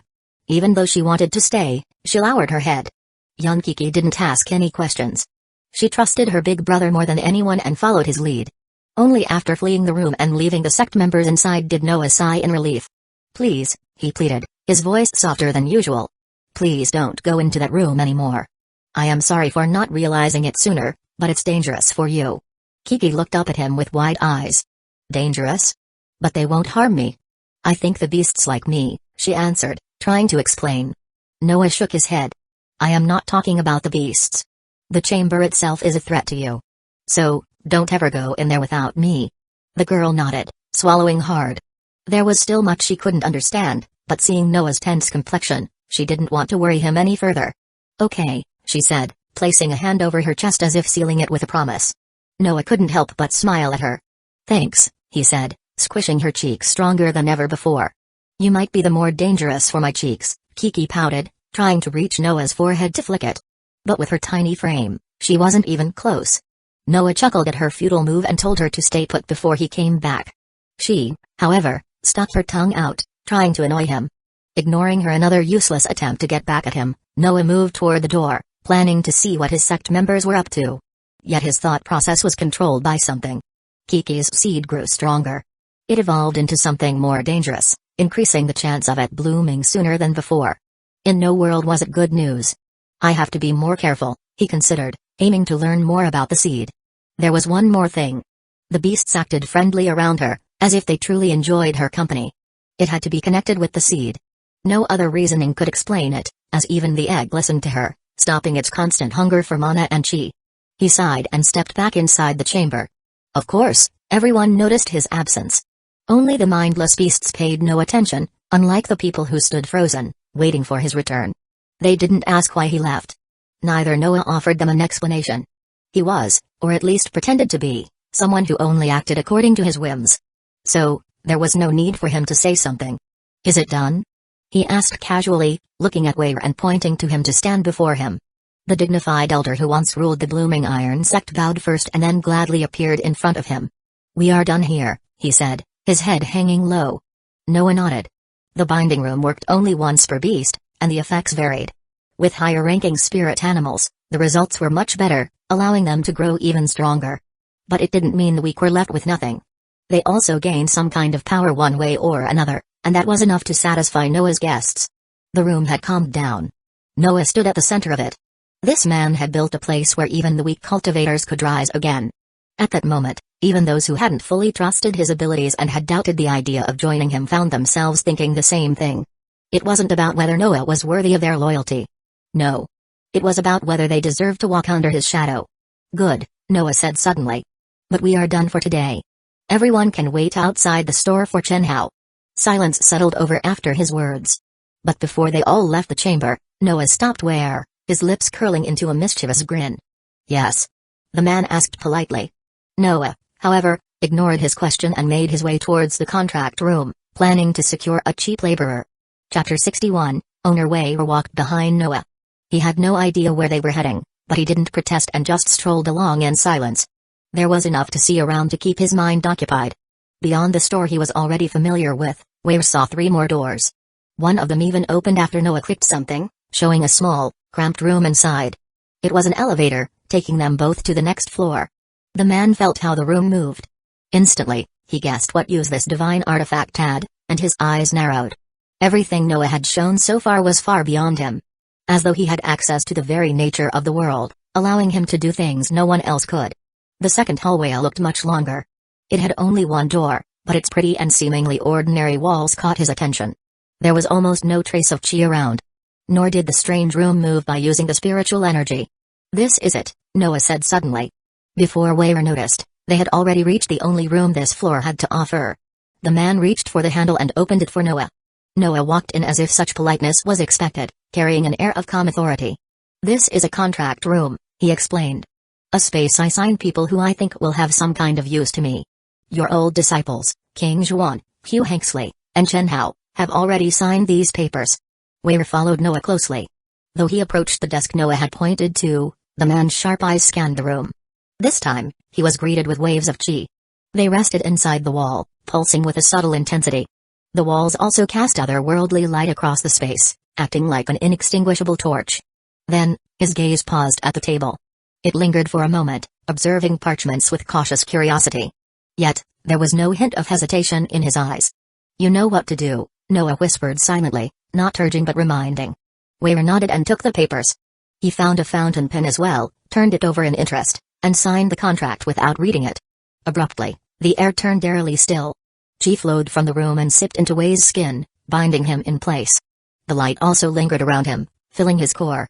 And when the chi faded, he clutched his chest tightly, exhaling to regain his bearing. What was that? He mumbled.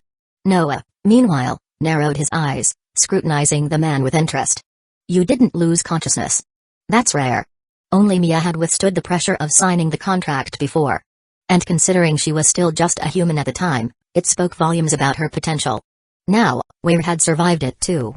However, unlike Mia, he was at the spirit-severing stage, and enduring that much was to be expected. Noah hadn't explained the consequences to the man. So he observed him and mocked his bewildered expression with a slight grin. Then, Noah summoned the system to see how Wei's profile looked.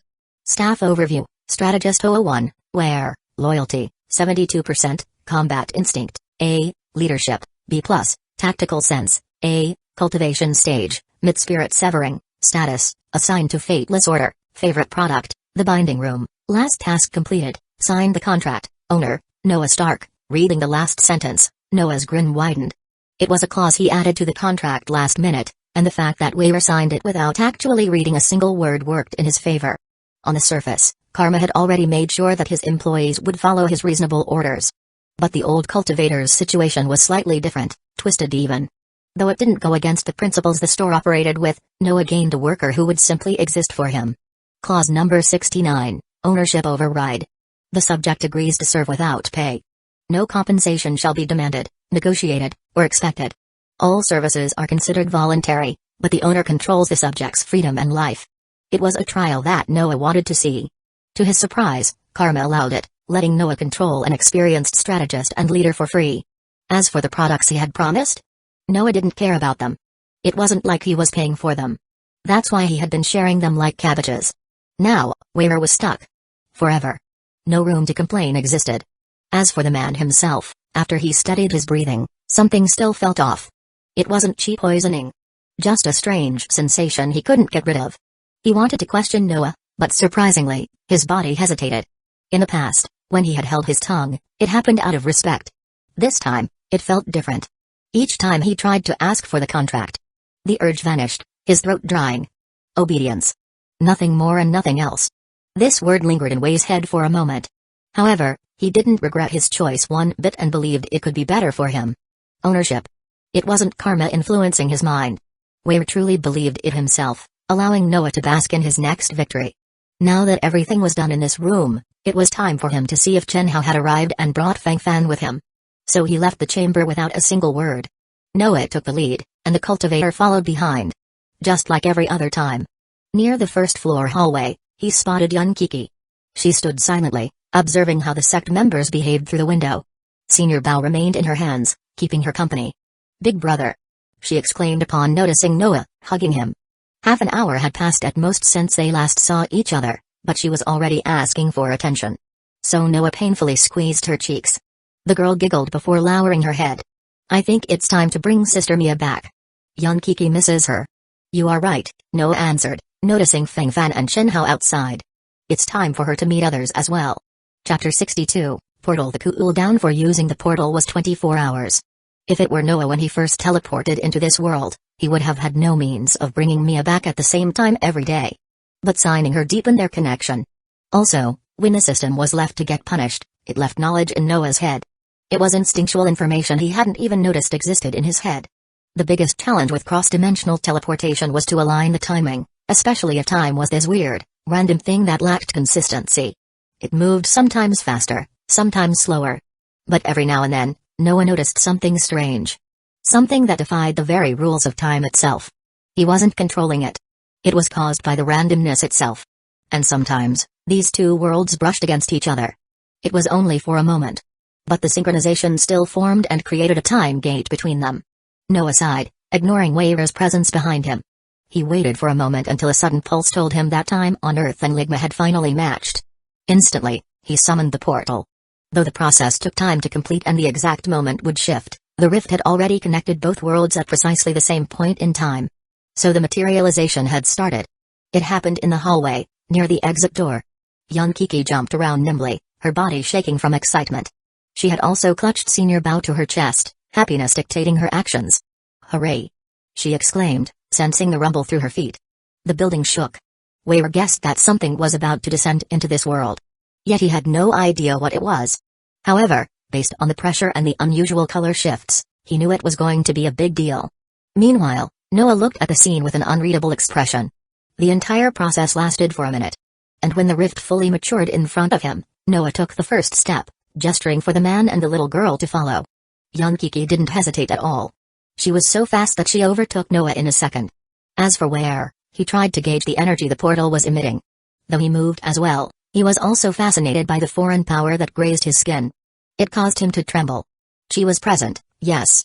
But so was something else. Something unexplainable. But he wouldn't dare keep Noah waiting, so he quickened his pace and stepped inside the portal. The temperature dropped instantly. Even the sounds had shifted into something so alien that not even Noah could explain. The taste? Transportation through dimensions, leaving Ligma and teleporting onto Earth, tasted like a perfectly grilled steak. Yun Kiki was holding Noah's hand when they opened their eyes. The view shifted. They no longer stood in the silent hallway. Nor did murmurs from the loud disciples reach their ears. Not even the steak's taste lingered in their mouths. "It's cold," Noah thought suddenly, feeling the cold wind brushing his back.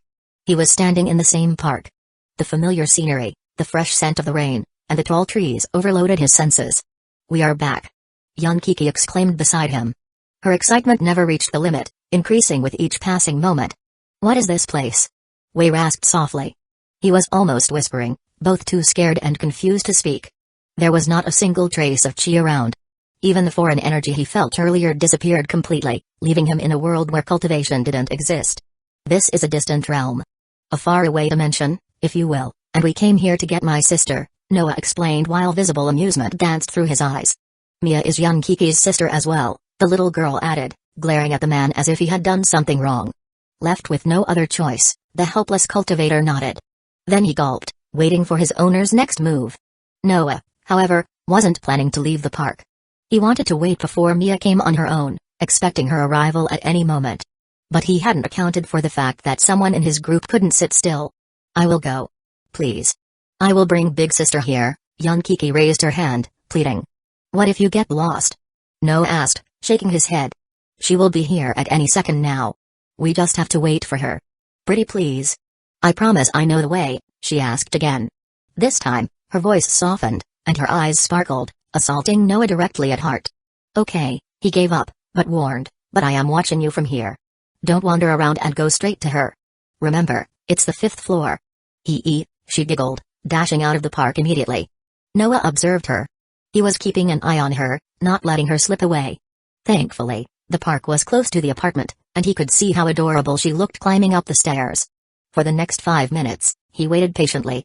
Neither he nor Wei spoke. Only the occasional bird chirping broke the silence. But when he saw Mia and Kiki walking downstairs, hand in hand, Noah couldn't help but smile gently. "See?" the little girl said after nearing him, her voice filled with the usual smugness. "I didn't get lost." Noah shook his head and ignored her. He shifted his attention to Mia and hugged her tightly. "I bet you were reading manga and didn't know when to leave the house," he said in a teasing manner. Mia only acknowledged Weira's presence and asked no questions. She frowned at Noah and nodded. "I didn't know when you two would come here. We didn't exactly set the time," she said, waiting for the portal to open up. Noah did the same thing as before. He waited for the times to align and then summoned the rift. A moment later, they reappeared in the hallway, looking ready to face the people outside and discuss the sect migration process. Chapter 63, Sect Completion. Noah moved out of the hallway. He went straight to the store, gesturing for King Juan and Hyuga to come as well, and left the building.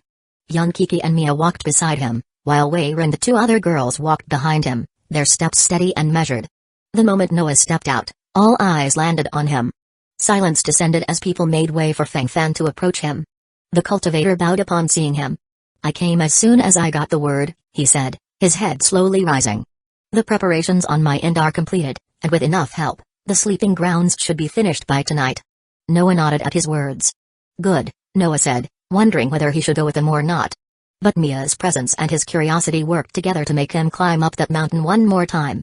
"Let's go then. I want to see how everything looks," he added, already walking. The elders and disciples exchanged glances, waiting for Noah's direct employees and sisters to move first. Mia and Kiki stepped first. They were followed by Feng Fan, Chen Hao, King Juan, and Hyuga. Everyone else, including Wei, strolled after them. Noah remembered the way to the Fateless Order's base and walked straight toward it. Meanwhile, as they ascended the misty path, the previous sect elder's eyes lingered on Feng Fan, a hint of recognition resurfacing on his face. Feng Fan. This name stirred echoes in his mind. Though it was Weira's first time meeting the man, whispers of the rumors from the city streets had already reached him. Some said that he was a bloodthirsty demon who was hunting someone. Some even claimed that he was working with demonic cultivators, plotting to sacrifice the entire city for the blood demon. Others mentioned his strength as well. People talked about his quick progress and feared his talent. According to what Weira had heard, Feng Fan was at the nascent soul stage. One realm below him. Yet, no matter how he looked at the man, he wasn't sure of beating him. Either it was a false rumor, or the cultivator had improved again. Either way, Weira glanced at Noah, noticing how indifferently he was climbing up the stairs. If anyone was responsible for Feng Fan's status and fearsome reputation, it had to be him and his divine products. Noah, however, almost hugged Feng Fan in happiness. Though the road still looked rough, the path to the sect had been paved with stone stairs. The journey still sucked. But at least, it became more bearable for Noah and Kiki, the only ordinary humans in the group. Mia didn't have to face the same struggle. Even at the body tempering stage, she had gained enough attribute boost to climb up the stairs effortlessly. After walking 10 more minutes, Noah slowed down. Hidden within the mist, a structure that hadn't been there before slowly came into view. It was eerily quiet around it, especially with the fog surrounding it, adding a sense of mystery to it. "Here we are," Fang Fan announced, pointing at the palace. Hearing his statement, the disciples shrugged, whispering among themselves. They all realized this was their new sect, their new home, where they had to spend the rest of their days. Eagerness and awe hung in the air. The elders stared, expectations filling their hearts. "This," one of them muttered. "This didn't exist last month." As they continued walking, the mist thinned, revealing well-groomed grass and freshly built gates. Taller towers showed themselves as well. Kiki increased her pace. "This place looks so cool," she said between her quickened breaths, glancing at the girl next to her.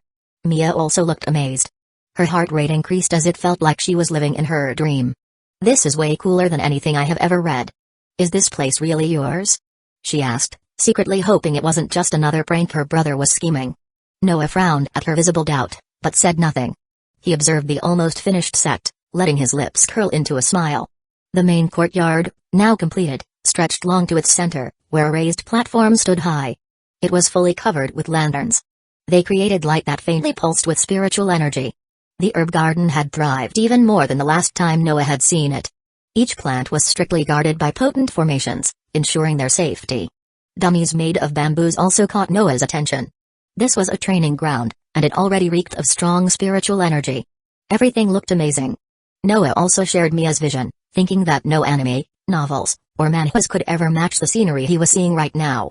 Even though the living quarters remained unfinished, the sect already looked fascinating. Fateless Order, members, 927, income, 0, conflict, none, infrastructure, main courtyard herb garden training grounds living quarters, unfinished, assigned task, finalizing living quarters and preparing for official sect registration, status, basic functions available, click to customize and reconstruct additional components. Noah glanced from the corner of his eye to the system interface. It quickly gained his full attention after seeing the member count. He had collected information about sects before, and the results varied. Usually, sects had about 10 elders, including the sect leader. A few dozen core disciples followed. They received the most benefits and were personally trained by the elders. Anywhere from 50 to 200 were inner disciples. They all got the best techniques and resources from the sect, while also being trained under core disciples. As for the rest of the members, they were outer disciples and support staff. They were handed minor tasks to complete, and rising through the ranks depended on talent or sheer luck. Now, even Mia would join them. Not because Noah forced her, but because she wanted it too. Maybe even more than Noah did. But there was one more thing for Noah to check, to see if it worked. Of course, it was a customization feature that would allow him to play around with the sect however he liked. Chapter 64, 3 Fate. Others were looking around the sect. But everyone remained behind Noah, not daring to move without his permission first. As always, only Kiki and Mia would dare to act freely. So they had already started running around the sect grounds, studying each building with their usual curiosity. Noah looked at his sisters for a moment. A smile tugged under his lips before he straightened his back and announced for the remaining people to hear. "You can spend the next 10 minutes looking around," he said casually, gesturing for the disciples to leave. Then he sought 3 people in particular, telling them to stay behind him. Of course, they were Wei, Chen Hao, and Fang Fan, and instead of arguing, they simply nodded, waiting for his next instructions. Noah, meanwhile, examined the hovering system panel. Most of the customization options, such as management, migration settings, sect rules, and everything boring, had to be dealt with by personnel themselves. Noah had people for that and didn't need the system for these kinds of trivial tasks. Thankfully, the interface worked as it did in his store, allowing him to add more buildings, floors, and chambers. He could even customize and evolve already existing ones. But that wasn't all. Noah was quickly browsing through the options and found something interesting. Sect Destiny, description, a future that binds your sect is within your hands. Customize a long-term plan that your sect will follow. The choice will determine the sect's fate and path. Available paths, Fateless Rogue, description, attracts stray cultivators and orphan prodigies, features, plus 7% breakthrough rate, more internal conflict at the start, but potential for higher unity later. Fateless Supremacy, description, to be added, features, to be added, Fateless Balance, description, focuses on silent work and attracts hard-working disciples, features, plus 7% working speed, Increased production quality, less trouble from the foreign sects. Note, the choice is free, as every sect has its own options. But sometimes, that decision costs more than anything the sect could offer. Noah held his breath. Not because he was afraid to select the path, but because the feature itself caught his eye. Interesting, he said inwardly, reading the options one more time. All three of them looked promising, as they would allow him to strive in 3 different departments. One was about rogues. It was tied to how Feng Fan had built the sect from nothing, let alone the fact that he had been a stray cultivator before meeting Noah. The second path was the most sinister one. It felt like something that demonic cultivators would follow. And even though it promised the most strength and others might lose their shit after seeing it, Noah didn't like this option one bit. Although he wanted to conquer planets, he preferred doing it with capital, not swords. He was a tycoon, for heaven's sake, not a war-obsessed warrior. As for the last path, it also suited his needs. More workers meant more products to sell, as it would allow him to expand his business as well. However, it had one glaring issue. Noah had yet to sell a single product from Ligma and didn't know how it would turn out. Why would he, when the items from the system were far superior to everything this world had to offer? People didn't go nuts over his products for nothing. Noah spent half a minute thinking about which path to take, and another striking idea appeared in his mind. A tycoon should be greedy. A tycoon should think outside the box, he said internally, grinning. Instead of taking a single route, Noah would take everything. No one said that he could only own a single sect. So why would he limit himself to one fate when he could take them all? Now the answer was clear. Noah would adopt the first fate, as it was closer to his current vision. Yes, the workers were good, but so were rogue cultivators who could offer him immediate safety outside of the store. As for the laborers, he could just hope to get the same path when he creates the next sect. Let's do this, he thought, and pressed the system panel. All his spectators saw was Noah's silent shudder and nothing else. After that, the hovering interface glowed faintly and shook for a moment, registering his command and putting it to work. Then it stabilized itself like nothing had happened. There was no visible change around the sect either. However, Noah had no doubts that it had already taken effect, believing that the system would never fuck up over this simple task. Instead of waiting for the changes to occur, Noah browsed more. He also found something that he hadn't expected. The building prices were cheaper here compared to the room prices in the store. Alchemy chamber, description, a vast space where pills and elixirs can be concocted. Features, pill crafting, spiritual elixirs refinement, alchemist requirement customizable, flasks, heat formation, spiritual seals rarity, rare price, 6 Tycoon point. Noah didn't even hesitate and pressed the purchase button. The moment his fingers retreated from the system panel, the ground around the courtyard split. The wind moved quickly to disperse the surrounding mist. No one found a moment to question what was going on when ancient runes covered the soil, bursting tall pillars upward. It happened too quickly. The stony walls materialized with a soft glow. A polished metallic roof also appeared and covered the walls. Everything snapped into place perfectly, making clicking sounds as alchemy formations coated the sky. Soon, the complete building stood proudly. A silence settled over the sect grounds, causing dissipated members to show up. They all watched the scene with awe, but there were more emotions even they couldn't explain. One elder stepped forward. She touched the freshly built building, feeling its foreign energy. She flooded the walls, but it was too much for a single human to harness or even feel. Is this an alchemy hall? She muttered, trying not to lose her cool. Seeing this, Noah ignored the eyes that darted between his back and the building and dusted his hands, acting like he had built it with his very hands. It looks good, right? He asked. Who wants to go in? Chapter 65, Alchemy. Noah's question wasn't ignored. It's just that the people around him didn't know how to react to it. Not only did an entire building emerge out of nowhere, carrying the strongest spiritual pressure, but it also split the sky. The process itself didn't make too much sound.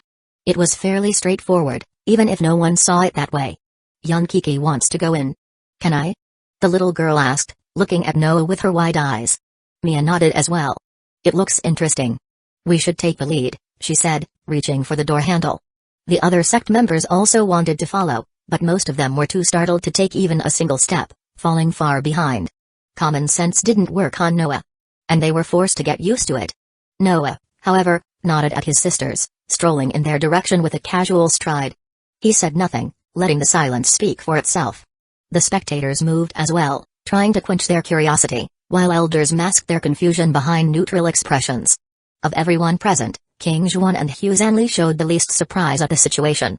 They had a hunch that something like this would happen when Noah decided to visit the sect. Feng Fan observed the scene as if he had witnessed God's descent. Chen Hao just scratched his bald head, feeling a surge of pride and excitement. One by one, they all followed Noah, showing reverence, awe, and thrill. All at once. Noah moved only a few steps behind Mia and Yunkiki.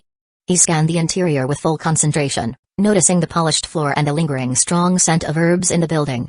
Glowing crystals hung from the ceiling, providing enough light to highlight everything that needed to be seen. Mia walked slowly, as if she were expecting something to explode. Yunkiki walked hand in hand with her, but her eyes were searching for something to play with. The place itself was quiet. Only occasional footsteps reverberated through the long corridors. Noah was also checking system features to make sure that everything was ready for the place to begin operations at any moment. Storage, alchemy stations, herbal items, and special equipment. They all looked great, and the system also showed that. Noah could upgrade them later, and by barely sensing chi on them, he knew they weren't as simple as they looked. The spiritual energy was rich. It had dense, clean, and perfectly balanced attributes for alchemists to work with. All 7 of the elements hovered in the air in ideal harmony. The walls were covered with ancient formations. They could preserve concocted potions and add special effects to the crafted pills. Central furniture glowed in 7 different colors. Each one pulsed like a beating heart, widening Elder Shaik's eyes in elation.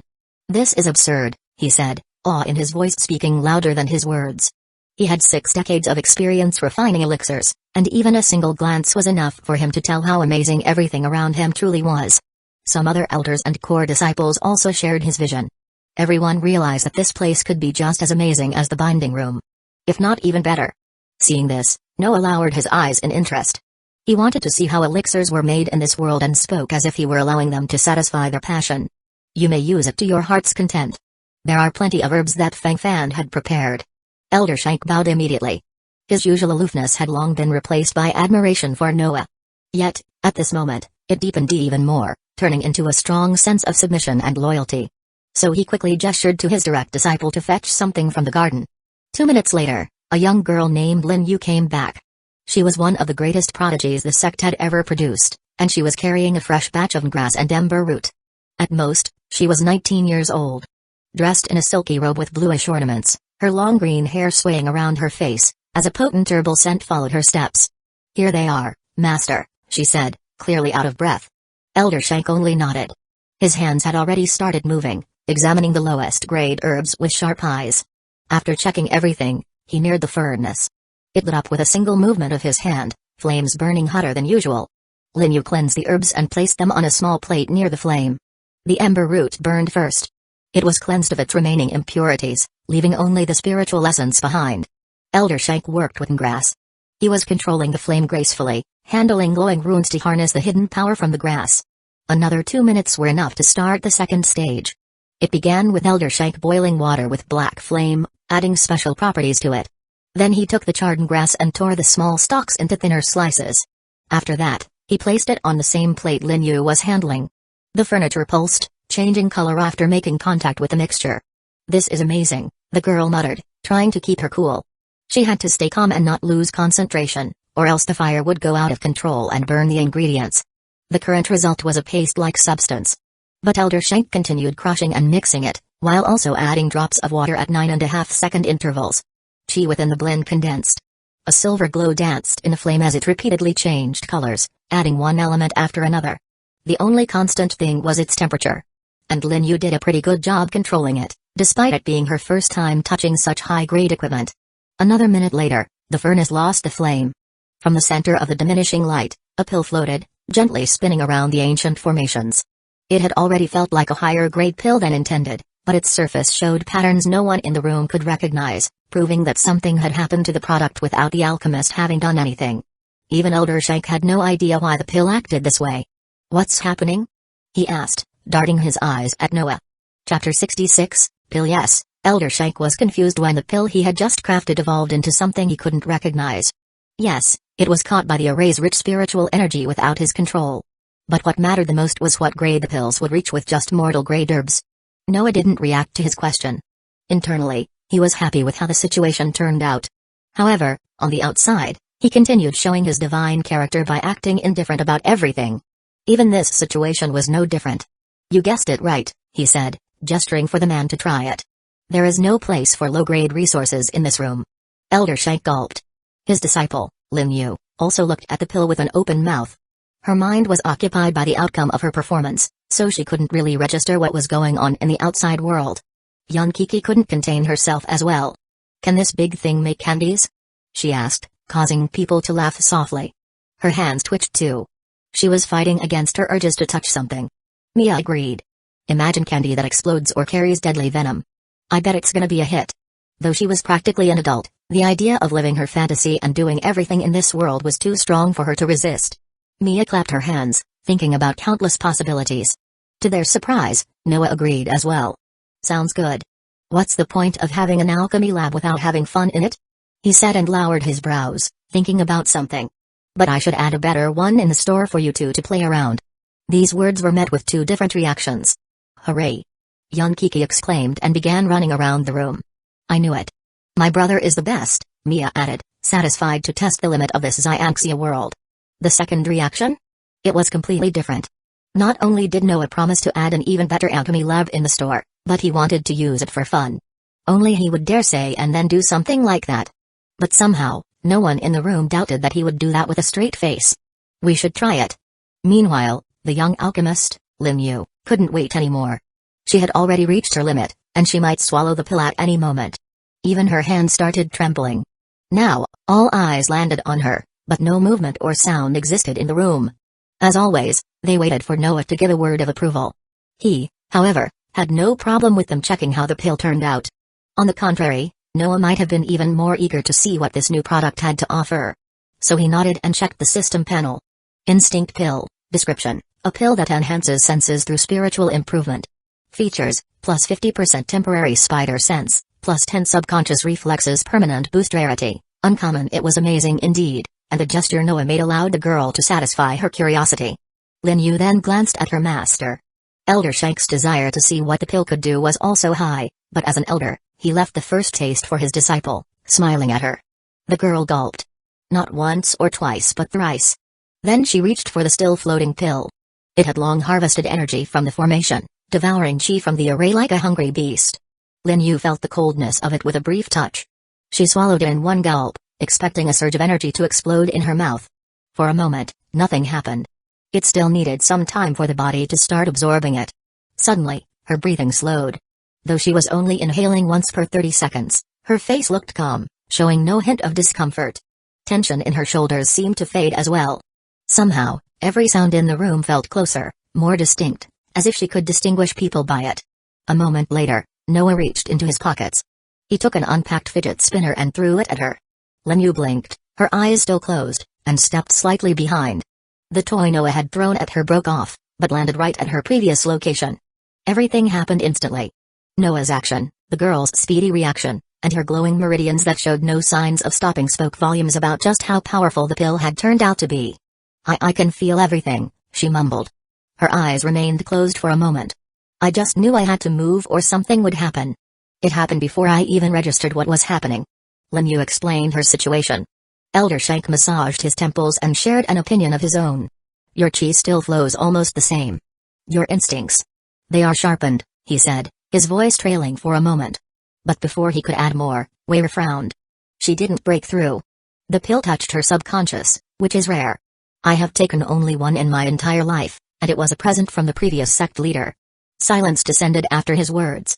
Applicants who wanted to experience the pill's effects increased in a heartbeat. Even elders fared no better. This included Elder Jin, who, despite having no knowledge of alchemy, also wanted to try crafting such a pill for himself. Noah, however, had other plans. "Let's leave this place for alchemy folks and let them do their things. There is still a lot we have to do." His voice was enough to silence the thoughts the crowd had. And his words also made sense. The migration process wasn't easy. They still had hundreds of disciples to bring on this mountain and also finish building the sleeping quarters. So, when Noah took the lead and left the building, people followed him like sheep after their shepherd. However, he wasn't done here. Not yet. The system had a lot more customization options that he had yet to try. Chapter 67, Fireball. There was a lot to choose from. As elders and disciples moved to complete the building process, Noah was browsing through the options. The sect had sent people to bring the remaining members as well, which would hasten the progress and ensure a quick completion. Noah also gestured for Chen Hao, King Zhuan, and Zhu Hanley to stay around him. These three were his direct employees. They all had the direct workload Noah had assigned to them long ago, and there was no need for them to work even harder. He just tasked them to follow young Kiki and Mia around. As for Wei and Fang Fan, they had instructions to give, and Noah had no use for them. However, everything he saw on the systems tab caused his heart to stir. They all looked useful, interesting, and up as hell. But he had limited Tycoon point and had to spend it sparingly. At least for now, until the system came back and gave him more missions and options to farm more points. After thinking for a while, Noah stood between two choices. Forging Hall, description, a silent chamber for weapon forging, armor forging, and enchanting spiritual items. Features, everything made in this room resonates with Chi, plus 11% endurance, minus 11% chance of failure customizable, furnace core type, runes rarity, rare price, 5 Tycoon point. The first option was good. It was exactly what every sect needed to have, especially if he considered how incredible the items could become with his magical properties added. But there was one problem. The next option was just as tempting. Manual Hall, description, a separate space that can store unique martial techniques and offer improvement upon already existing ones. Features, manual preservation, plus 10% techniques learning speed, skilled duplication customizable, space layout, arrays rarity, rare price, 5 Tycoon point. It was one of the best buildings Noah could add to this point. Others were either too expensive or blocked for the time being. Honestly, he wanted to take both of them. But he had exactly 5 Tycoon point remaining, not allowing him to take the greedy route once more. So, now he had to choose one over the other. Staring at the two screens at the same time, he started comparing them. Blacksmith sounds cool, he thought. I would even gladly learn how to craft swords for myself. Who knows, I might be talented and become the legendary blacksmith who can even craft planets. But he thought deeply about how important it was to have superior equipment. There is no point in weapons if there are no people to know how to swing them. The option to store manuals, copy, and maybe even add something extraordinary sounded too good to be true. But people around him weren't the only ones who knew that common sense didn't work on him. He also noticed how incredible his feats truly were. That's why he was abusing his status and kept Tora farming. That's what brought him here and helped him achieve things he wouldn't even dare to dream of only 3 weeks ago. Noah smirked. He thought about his past and waited eagerly for his future. The idea of seeing how far he could stretch his lies, how deeply he could cultivate others to strengthen them, thrilled him. Mia was also part of the reason he liked the future he had envisioned. He would also save young Kiki from the seed of calamity and protect her with his last breath. And after everything was done, with enough capital to bribe the principles of the universe, Noah would shape the world according to his wishes and open his meridians. So he smirked again. Purchase confirmed, Manual Hall, the system rang in his head. And after clicking the purchase button, the history repeated itself. The ground split open, the sky darkened, and an entire building was erected out of nowhere, causing the world to tremble under Noah's mighty investment. Each time he spent money, the tycoon in himself felt stronger. The more important his investment was, the higher the thrill he was experiencing became. It was an addictive feeling. As for the building itself, it was completed in the blink of an eye. Although it had caused way less commotion and happened even faster, everyone realized that Noah must have done something within his nature again. Of course, their interest was piqued.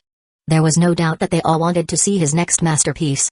But knowing that they had work to do and a task to complete, the building process continued without a single delay. Only Zhu Hanley, King Zhuan, Chen Hao, and his sisters could move in relative freedom.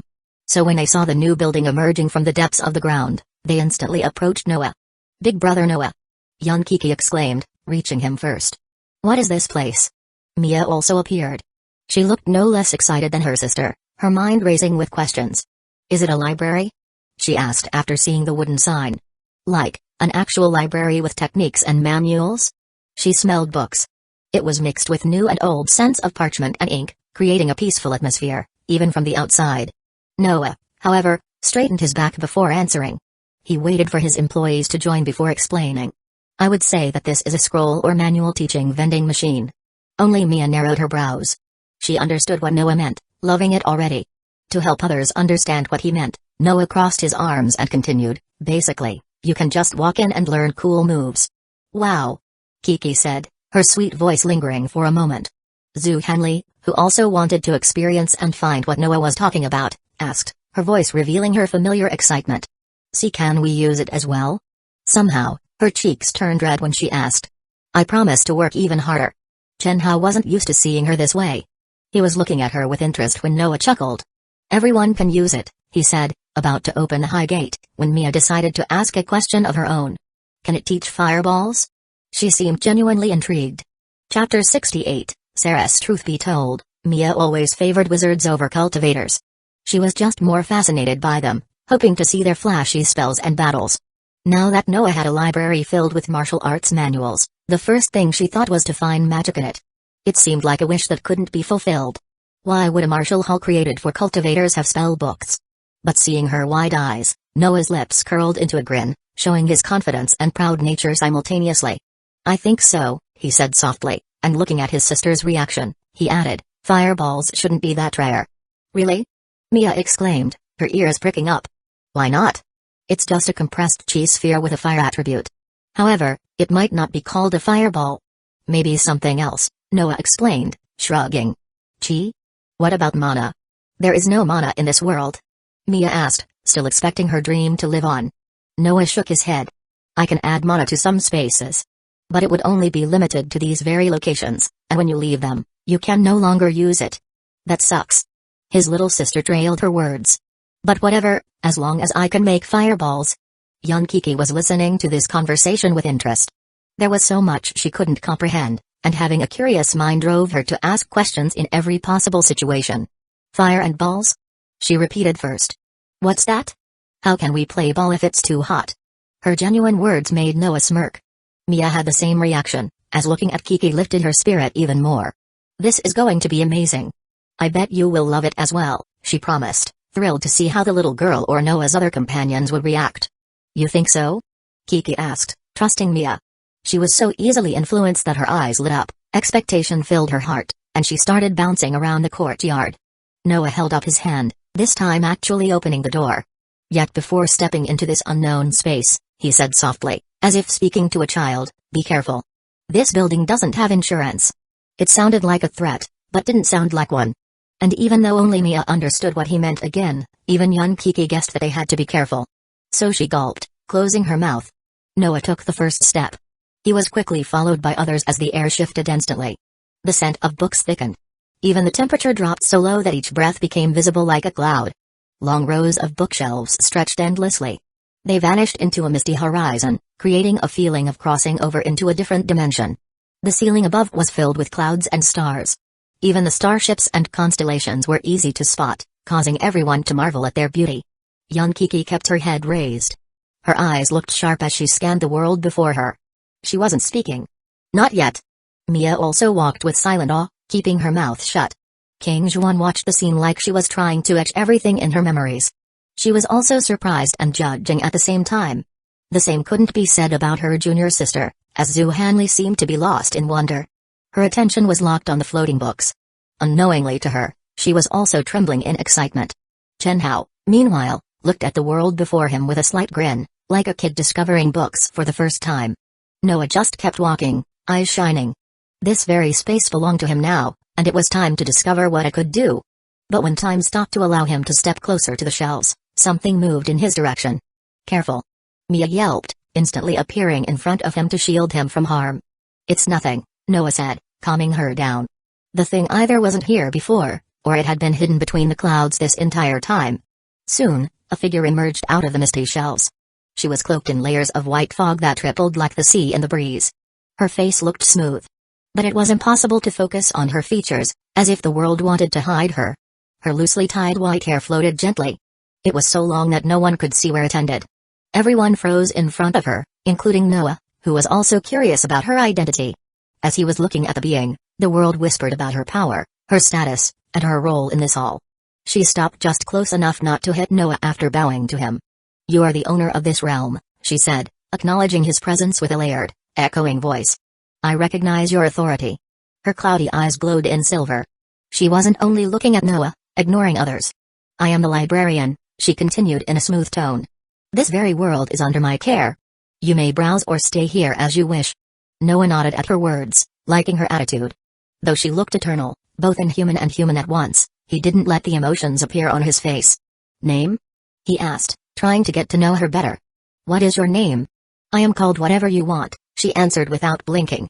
Time stopped again. It felt like it needed to breathe once more. Name is an honor, and you are the master here, she added, causing Noah to stare at her for a moment. He rubbed his chin. He massaged his temples. She put him on the spot, and coming up with a name made Noah think deeply. "All right," he said finally. "Let's go with Saris." Suddenly, her figure became transparent. It only lasted for a heartbeat before she adapted to her name and reappeared. "Very well. I am Saris." She didn't frown, but nodded. Though it was hard to read through her expression, she smiled softly. Noah noticed her reaction and nodded. "All right, Saris, can you show us what this place has to offer?" Chapter 69, Seed. Saris didn't show much of a reaction. "As you command," she whispered and moved her hands gracefully, summoning an enormous book in front of her. It floated around for a moment, showing off its elegant gems. Then it flipped. The pages flickered so fast that no one could catch even a single glimpse of them. Still, the book had an inviting aura around it, causing eyes to linger on it. It felt like it was asking to be read. Suddenly, it stopped. Saris read through the pages. She looked so immersed that Noah almost believed she had forgotten his question. However, she glanced back at Noah, her tone serious this time. "As I mentioned earlier, this entire space belongs to you. I anchored it to your will. It holds an infinite number of martial manuals, all categorized by every filter you can think of. Be it their rank, mastery difficulty, grade, origin, or anything else." As she spoke, diagrams materialized behind her. Some were shaped like ancient formations, while others showed floating panels. There was no lack of paths of energy. They hovered like mazes, displaying manuals with their titles as well. She paused to let Noah absorb her words. Her full attention stayed on him, almost ignoring everyone else. Once the manual is chosen, the book will project personalized training based on the subject's cultivation grade to meet their requirements. Saris went silent again. She was peering at Noah and the hovering runes at the same time. There are a lot more things this hull can offer. It's just part of discovering and using them, which is part of its charm, isn't it? Noah nodded at her words, agreeing. The system had already explained bits and pieces by showing the description and features. But seeing how everything worked felt completely different. He was about to ask something when young Kiki chimed in, her loud voice and daring attitude reverberating through the endless realm. "What about the fireball? Is there any manual for that?" She had remembered Mia's wish and asked before anyone else could intervene. The graceful woman shifted her attention. Her eyes, holding the universe within, glowed as they landed on the little girl. A flicker of amusement also flashed across her face. "Interesting," she said first, noticing something no naked eye could ever perceive. Then, as if recalling the question, she added, "Fireball? We might have something you are looking for. But I doubt you can learn it." Young Kiki didn't lose her ground. "I know," she said, her tone serious. "I want it for my sister." Noah was watching how Saris's eyes glowed when they found Kiki. "Did she?" he questioned in his head and asked loudly as well. "Do you know anything about her condition?" He felt Mia's strong gaze on his back. She wanted what they were talking about. What condition? What did this woman see, and why did she think that Kiki wouldn't be able to learn it? This whole time, Mia thought that young Kiki didn't cultivate because she was still a child. Maybe she wasn't as talented as she was and couldn't awaken her core. But truth turned out to be completely different, causing her heart to stir in fear. Even though it hadn't been a long time since she got to know Kiki, it was impossible for her to dislike this little mischievous kid. The little time they spent together was enough for her to love this girl. Like an actual little sister. Seeing Kiki trying so hard to be tough for the two of them warmed Mia's heart. "What condition?" she asked. Though the little girl remained silent this entire time, she didn't seem too surprised. She had no idea about her condition either, but she always had a hunch that something was wrong with her. "One of the 7 seeds," the woman replied casually. "Calamity. To be exact." Noah didn't know Kiki would hear this. He would have preferred if Mia didn't know this either. Now, in an instant, both of them heard about it, because he couldn't stop Saris from mentioning it. What's worse, Zhu Hanli, King Zhuan, and Chen Hao were also present. Noah still had no idea how much the average population knew about this topic, so he couldn't risk asking them before. Perhaps the truth was something he didn't want to hear. Now it happened, and there was no undoing it. But instead of dwelling on it or beating himself over it, Noah thought something, maybe it's for the better, and I should have asked long ago. Thinking about it, he was too foolish. I have a lot more to learn. I need more character development, he mused, glancing at the woman. Noah didn't show his reactions, hiding behind his stoic face. He then asked, "What do you know about them? Do you know how to cure it?" Saris raised her head. She was looking up at the sky, as if studying the constellations and every star within them. "The seeds," she began, voice barely above a whisper. "They aren't that rare in this endless universe. Some worlds are born with them. Some never do. Each one has unique properties, and it's impossible to predict what they would do. Most of them are rarely good news, but some might bring something worthwhile. Noah listened attentively. He wanted to inquire more, but the woman read his intention, stopping him. I am no god of knowledge. Nor was I born with the gift of omniscience. I said what I knew, and I am sorry for not being of greater assistance. It's okay, Noah answered. At least there was hope. Not only were seeds more common than he originally believed, but they weren't always deadly. There will be more opportunities to learn more about them. Saris only looked after martial manuals and techniques, so it was to be expected for her not to know everything in this vast cosmos. Mia seemed more dejected than him. Her face showed a strong hint of worry, while her hands clutched Kiki's. She wanted to assure the girl that Noah would find ways to help her, but instead of listening to her, young Kiki declared again, "Can you teach big sister Mia how to make a fireball?" Chapter 70, Talent. I see someone loves her big sister, Saris said in amusement. She had noticed how loving the child was earlier, but seeing her repeat the question at this moment proved just how kind she truly was. I love big brother Noah, too. They are the best. Ever, Kiki added innocently, giggling to herself. Good, the woman answered, still smiling. Look after them, okay? Young Kiki nodded. She was still persistent, asking the same question without giving up. What about the fireball? Saris lowered her brows and moved her hands. Instantly, the clouds grew in size just to get smaller again.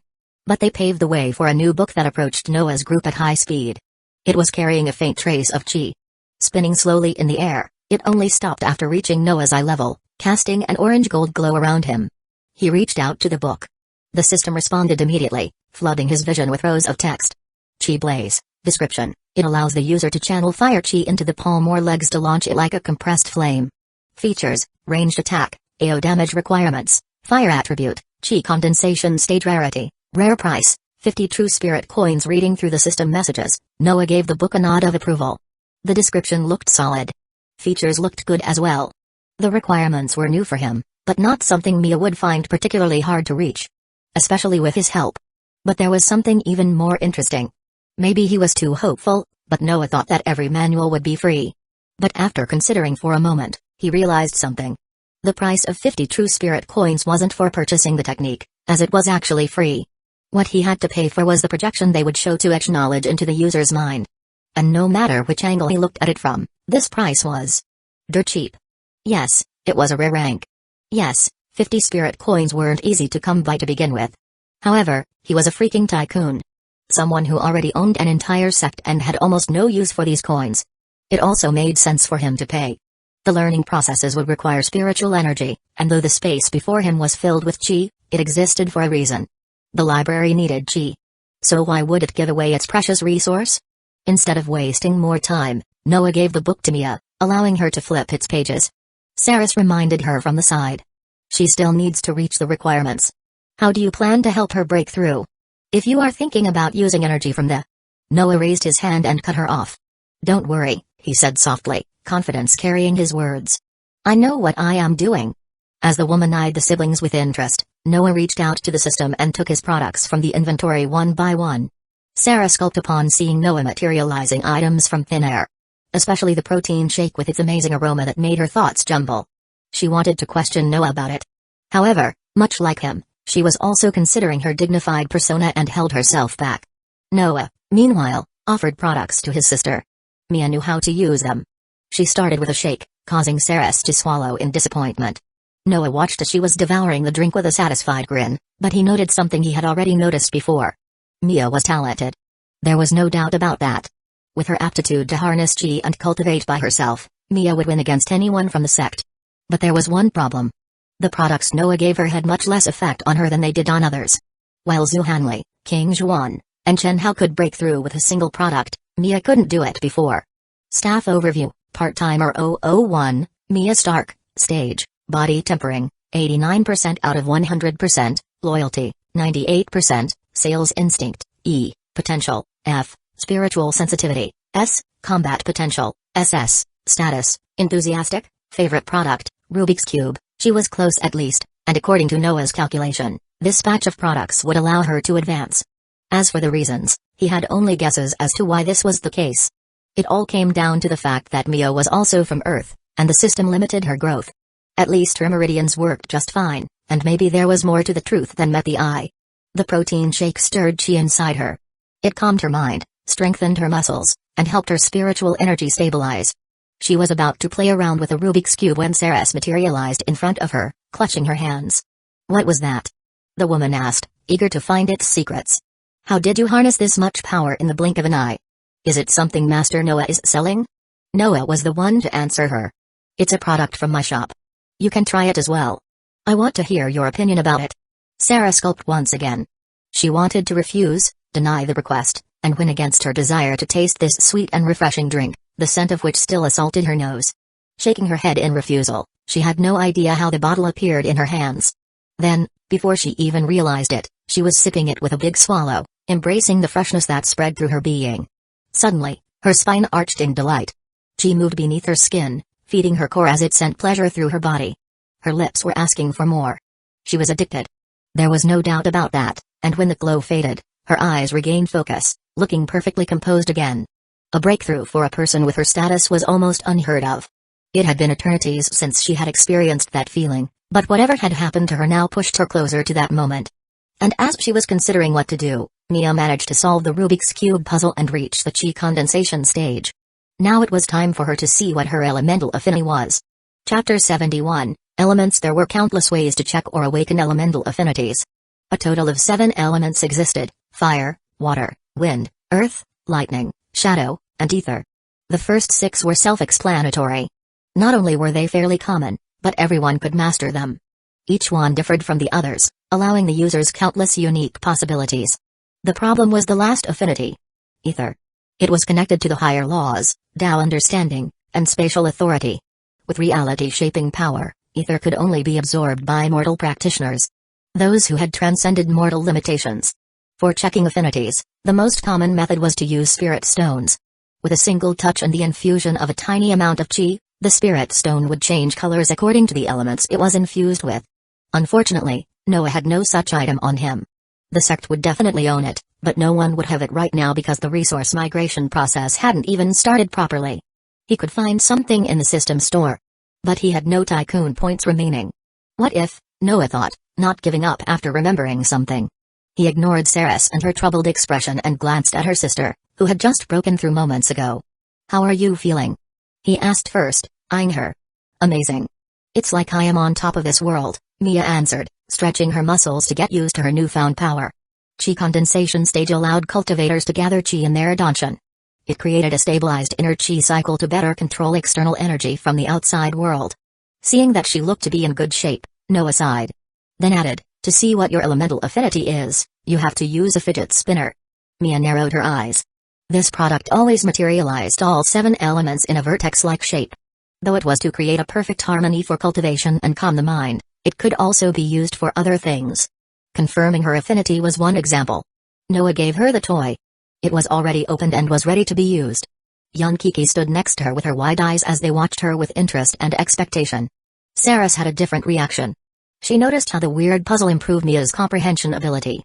It boosted her mental capabilities and helped her advance. Now, those siblings were talking about a completely new product. Something that could verify her elemental affinity. It caused her attention to shift. So she quickly got rid of the empty bottle and observed the girl with a thoughtful smile. Mia, meanwhile, didn't even waste a single second. Her finger moved quickly, as her movements remained precise, spinning the toy on her finger. Suddenly, the air trembled. The clouds shuddered. Even stars seemed to leave their constellations to take a look at her.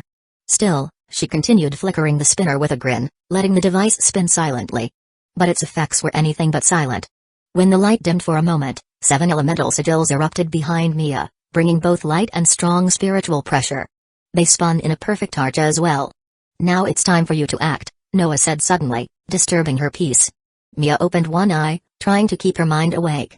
Noticing that she was ready to receive his instructions, Noah continued speaking loudly so his words would penetrate this chaos. "Start with water. Reach out to it with your finger and try to touch it." The girl did as she was told. At least she tried, as the pressure made it hard for her to move. Still, she didn't give up. Casting a fireball was that important to her. Slowly but surely, her hands left the calm state, nearing the water elemental vortex, which whirled like a tornado. Then she did it. Her fingers finally reached and touched the water. The vortex shimmered instantly, rippling like a cold lake before leaning toward her. It was drawn to her, proving that she had water affinity. But people in this world weren't limited by a single element.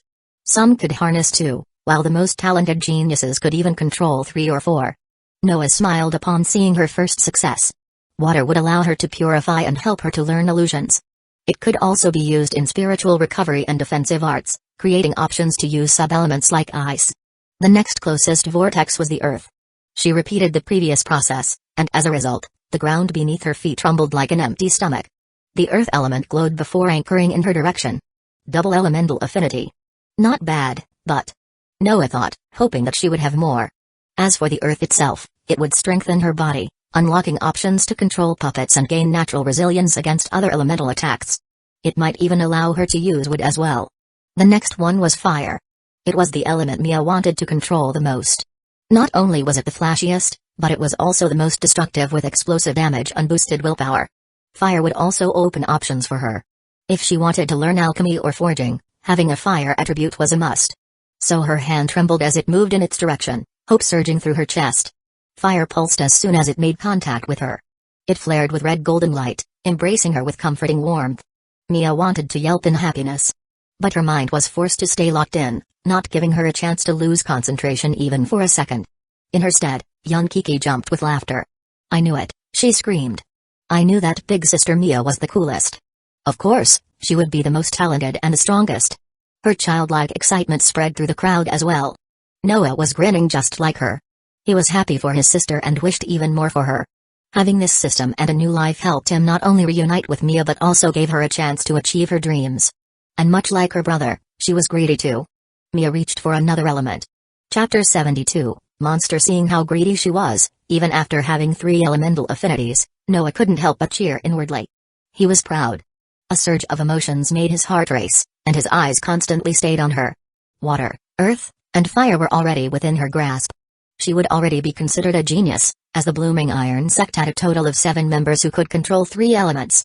3 of them were elders, and only Weir could harness 4. She can do it, Noah thought confidently. Then he said it as well, trying to guide her towards the next vortex. "Now reach for the wind. It's right behind your left elbow, waiting for you to grab it." Mia's ears perked up. She heard everything Noah had said and moved accordingly. The wind was cool to the touch.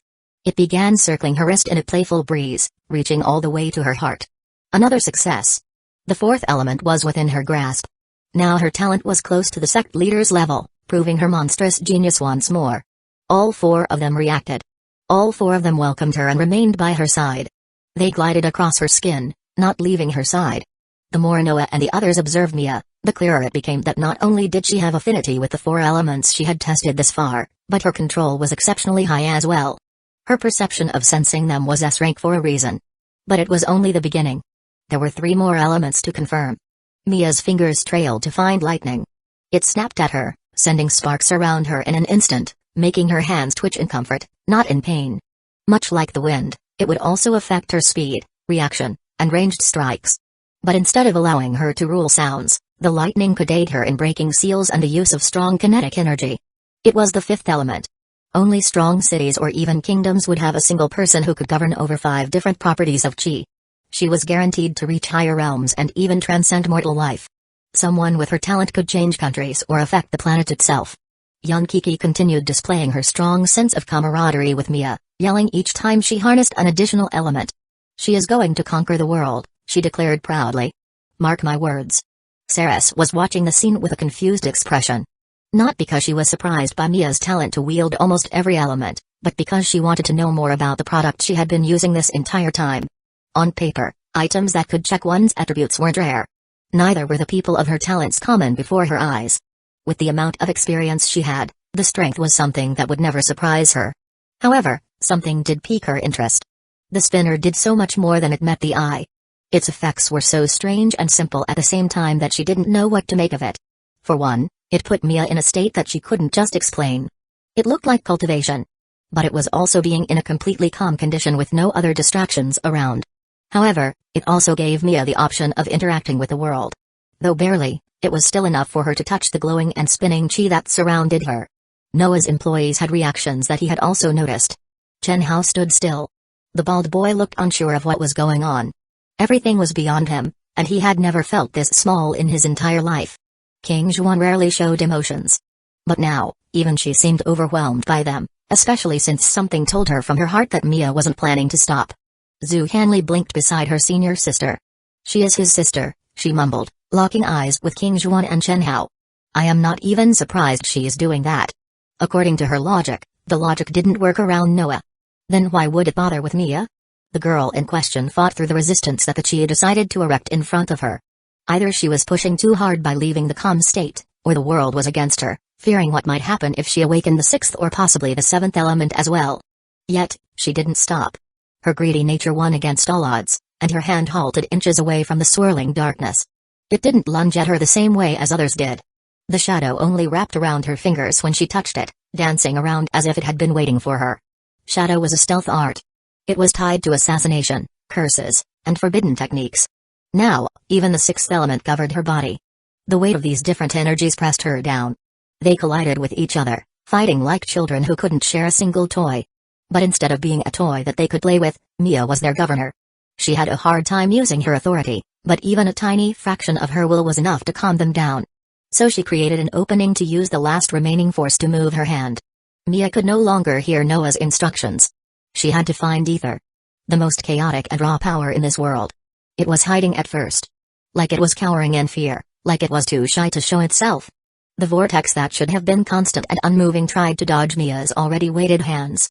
Every time her fingers were about to brush against it, it dodged at the last moment. But not once did it attack her.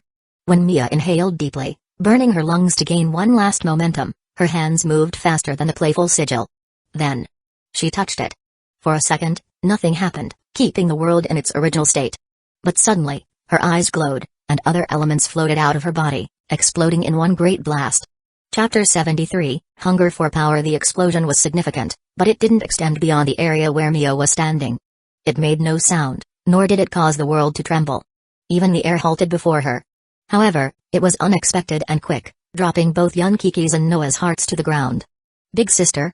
The little one yelped, her eyes already watering. Noah, on the other hand, dashed toward Mia, trying to check her condition. She is fine, Saris said suddenly. She was right. Mia appeared to be in perfect condition, her eyes gleaming with life as if nothing had happened to her only moments ago. What's more, she seemed more energetic, the previous exhaustion nowhere to be found. Are you okay? Noah asked still. Mia looked at him for a second, her mind racing, studying her completely unharmed body. She was observing herself from head to toe. Then she looked up at everyone else, her voice wavering with excitement. That felt nice. Hearing her statement, Noah blinked.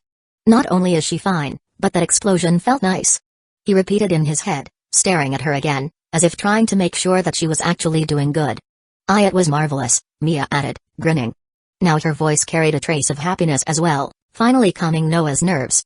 It had been barely a day since they had reunited, and for a moment, he thought he had lost her again. This time it was more dangerous.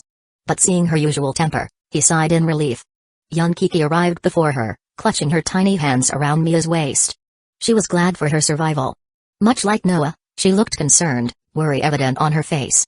Mia spent the next 2 minutes talking to her, proving that the explosion did no harm to her body and mind alike.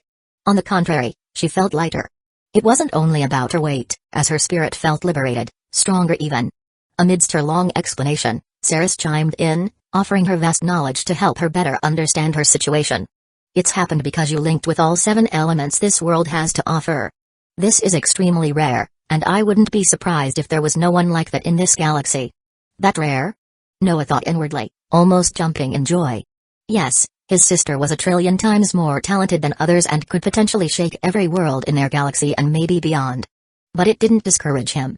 If Mia were a trillion times stronger, he would just make trillions in every world. It would at least ensure that he won't lose too much to her. There was no hint of jealousy in his heart. Only happiness as he cheered for her, clutching his chest tight. Meanwhile, Saris had more to say on this matter. With this talent, you are guaranteed to reach the apex of this universe. I am glad and honored to serve you and your brother with the best of my abilities. Her tone was softer than ever. Even her long hair moved with each word she muttered, agreeing with her. Can you expand on that? What do you mean by the apex of this universe? Mia questioned, her lips parting with emotion. Noah was watching her closely. He found greed in her eyes. There was a strong dedication and a hunger for power as well. That's my sister. Noah said to himself, feeling proud of his little sibling. Ceres, however, showed no reactions. Again, I am sorry that my information network is short and I can't offer answers to your questions, she said, locking eyes with Noah and Mia simultaneously. But I know that it would allow you to soar in strength very quickly. So much so that becoming Tao immortal would be child's play. Let alone reaching the true immortal stage. Silence fell. It stretched, covering the entire hall as if even the stars held their breath. Only clouds remained ignorant of the situation, swirling around playfully and conjuring gusts of wind that spoke louder than even the loudest breath in the room. Only Noah dared to break it. That sounds like great news, but... He paused, darting his eyes around. He was completely ignoring Zhu Hanli, King Zhuan, and Chen Hao, making them feel completely out of place.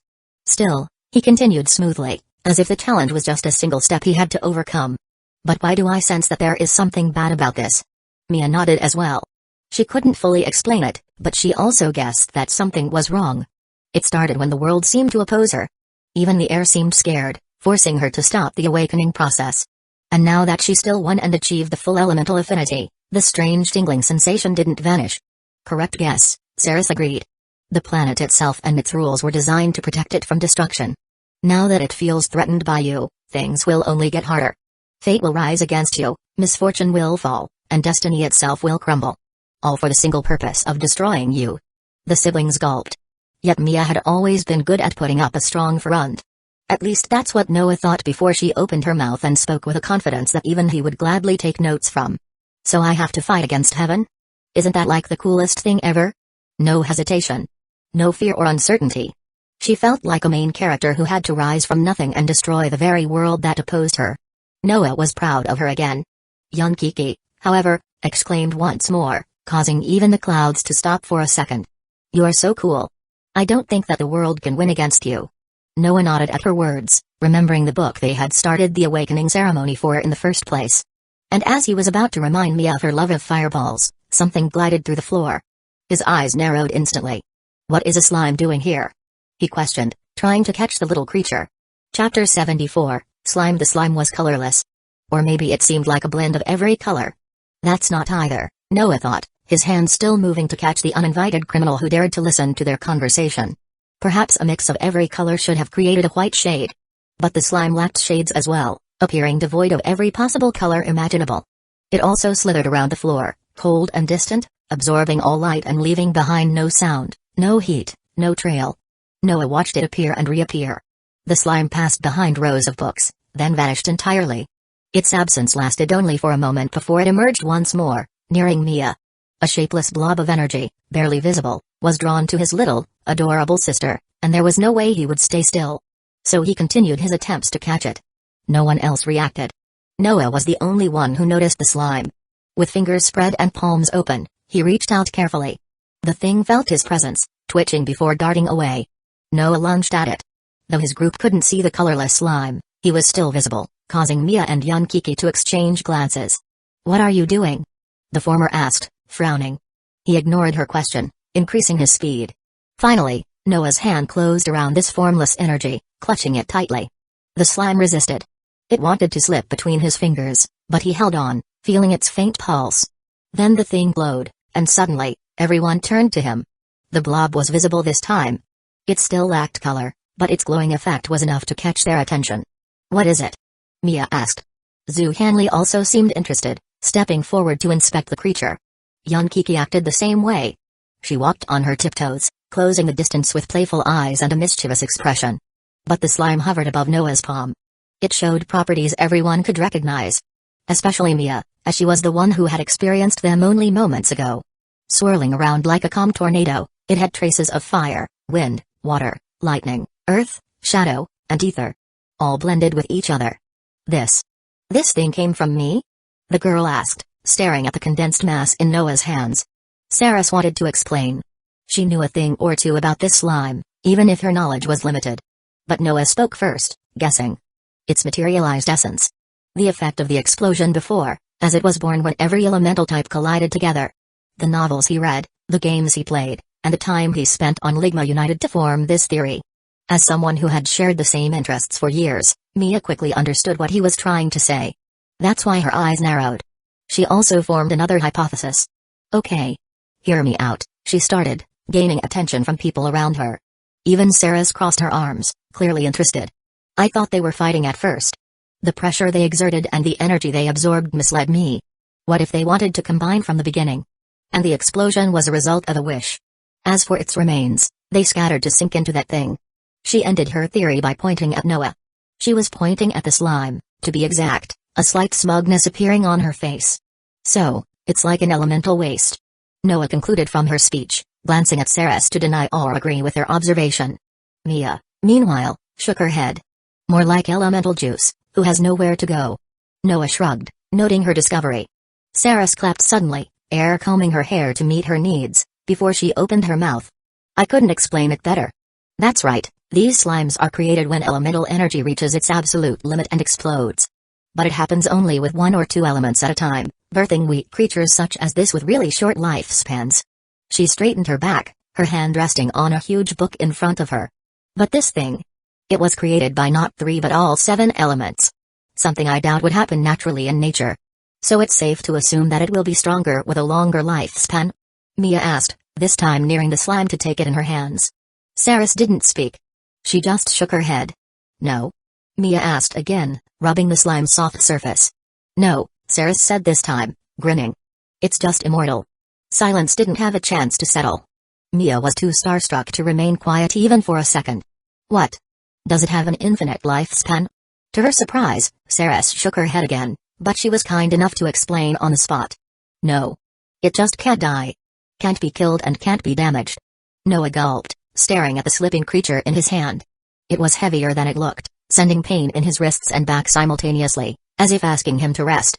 But he didn't give up, listening to the conversation with interest. I think it was about time, he thought, chuckling to himself. Time for me to recruit an immortal. The thing is, even true immortals could be killed. If destroying their bodies wasn't enough, extinguishing their souls would do.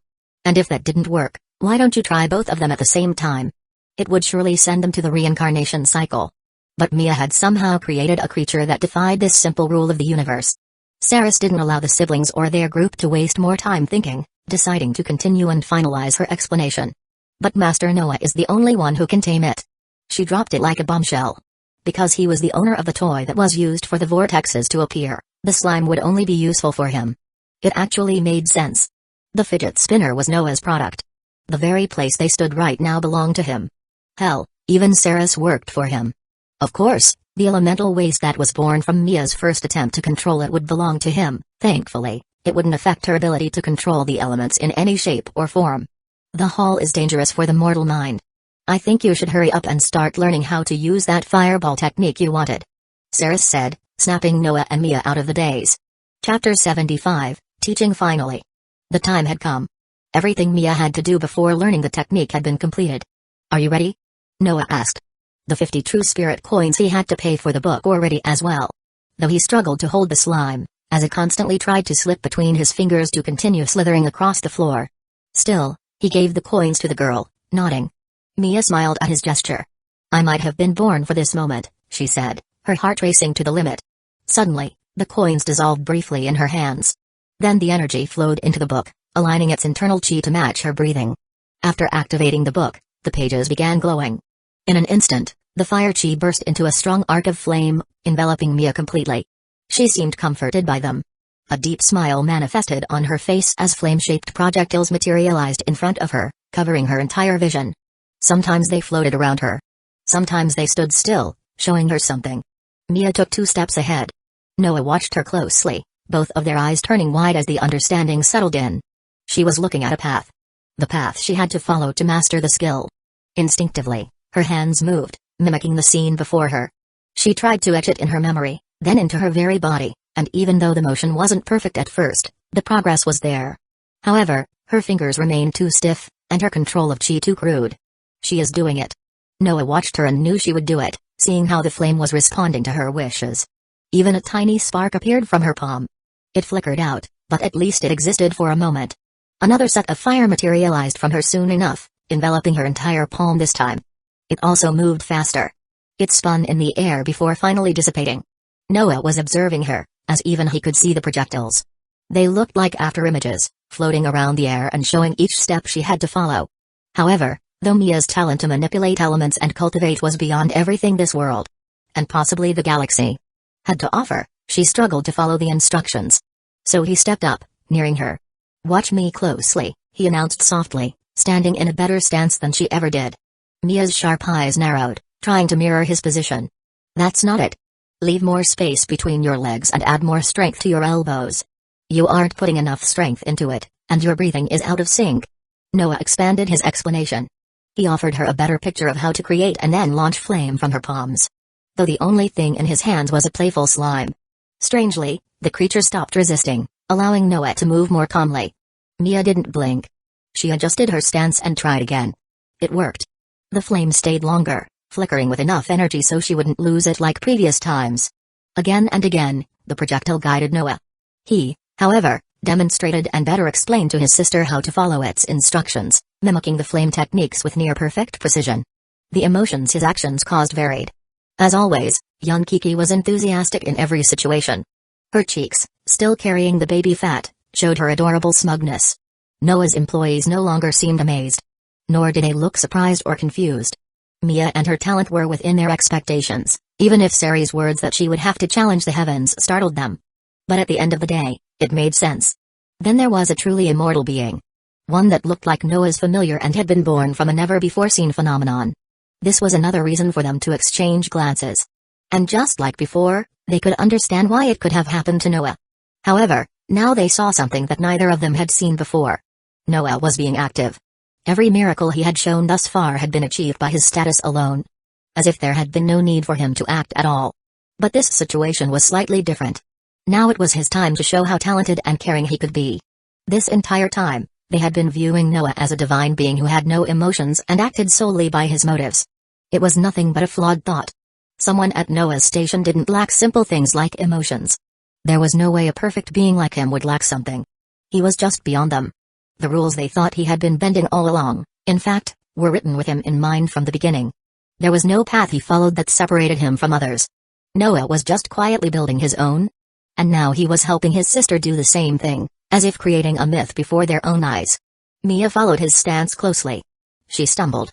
She misstepped and made mistakes. But not once did she lose control of the fire element, proving her superior ability. After 2 more minutes, a real compressed flame burst from her palm, gliding toward the non-existent target like a true fireball. It vanished after covering a well enough distance to be marked as a threat. Then it stopped just before colliding with the bookshelf. "We did it," she exclaimed, hugging Noah. He nodded, smiling. "Let's try again. This time, fill your lungs with more air and try to create a bigger fireball." Mia was already ready for another try. Her stance looked better than ever, but Noah continued helping her improve. Even he was surprised by his ability to accurately mimic the projectiles, a frown escaping from his lips because of the system's absence. Just then, a sudden voice rang in his head. It wasn't the familiar robotic voice he wanted to hear, but it was its remaining piece before it would come back from the punishment. "You don't master the techniques." It started and paused as if holding its breath.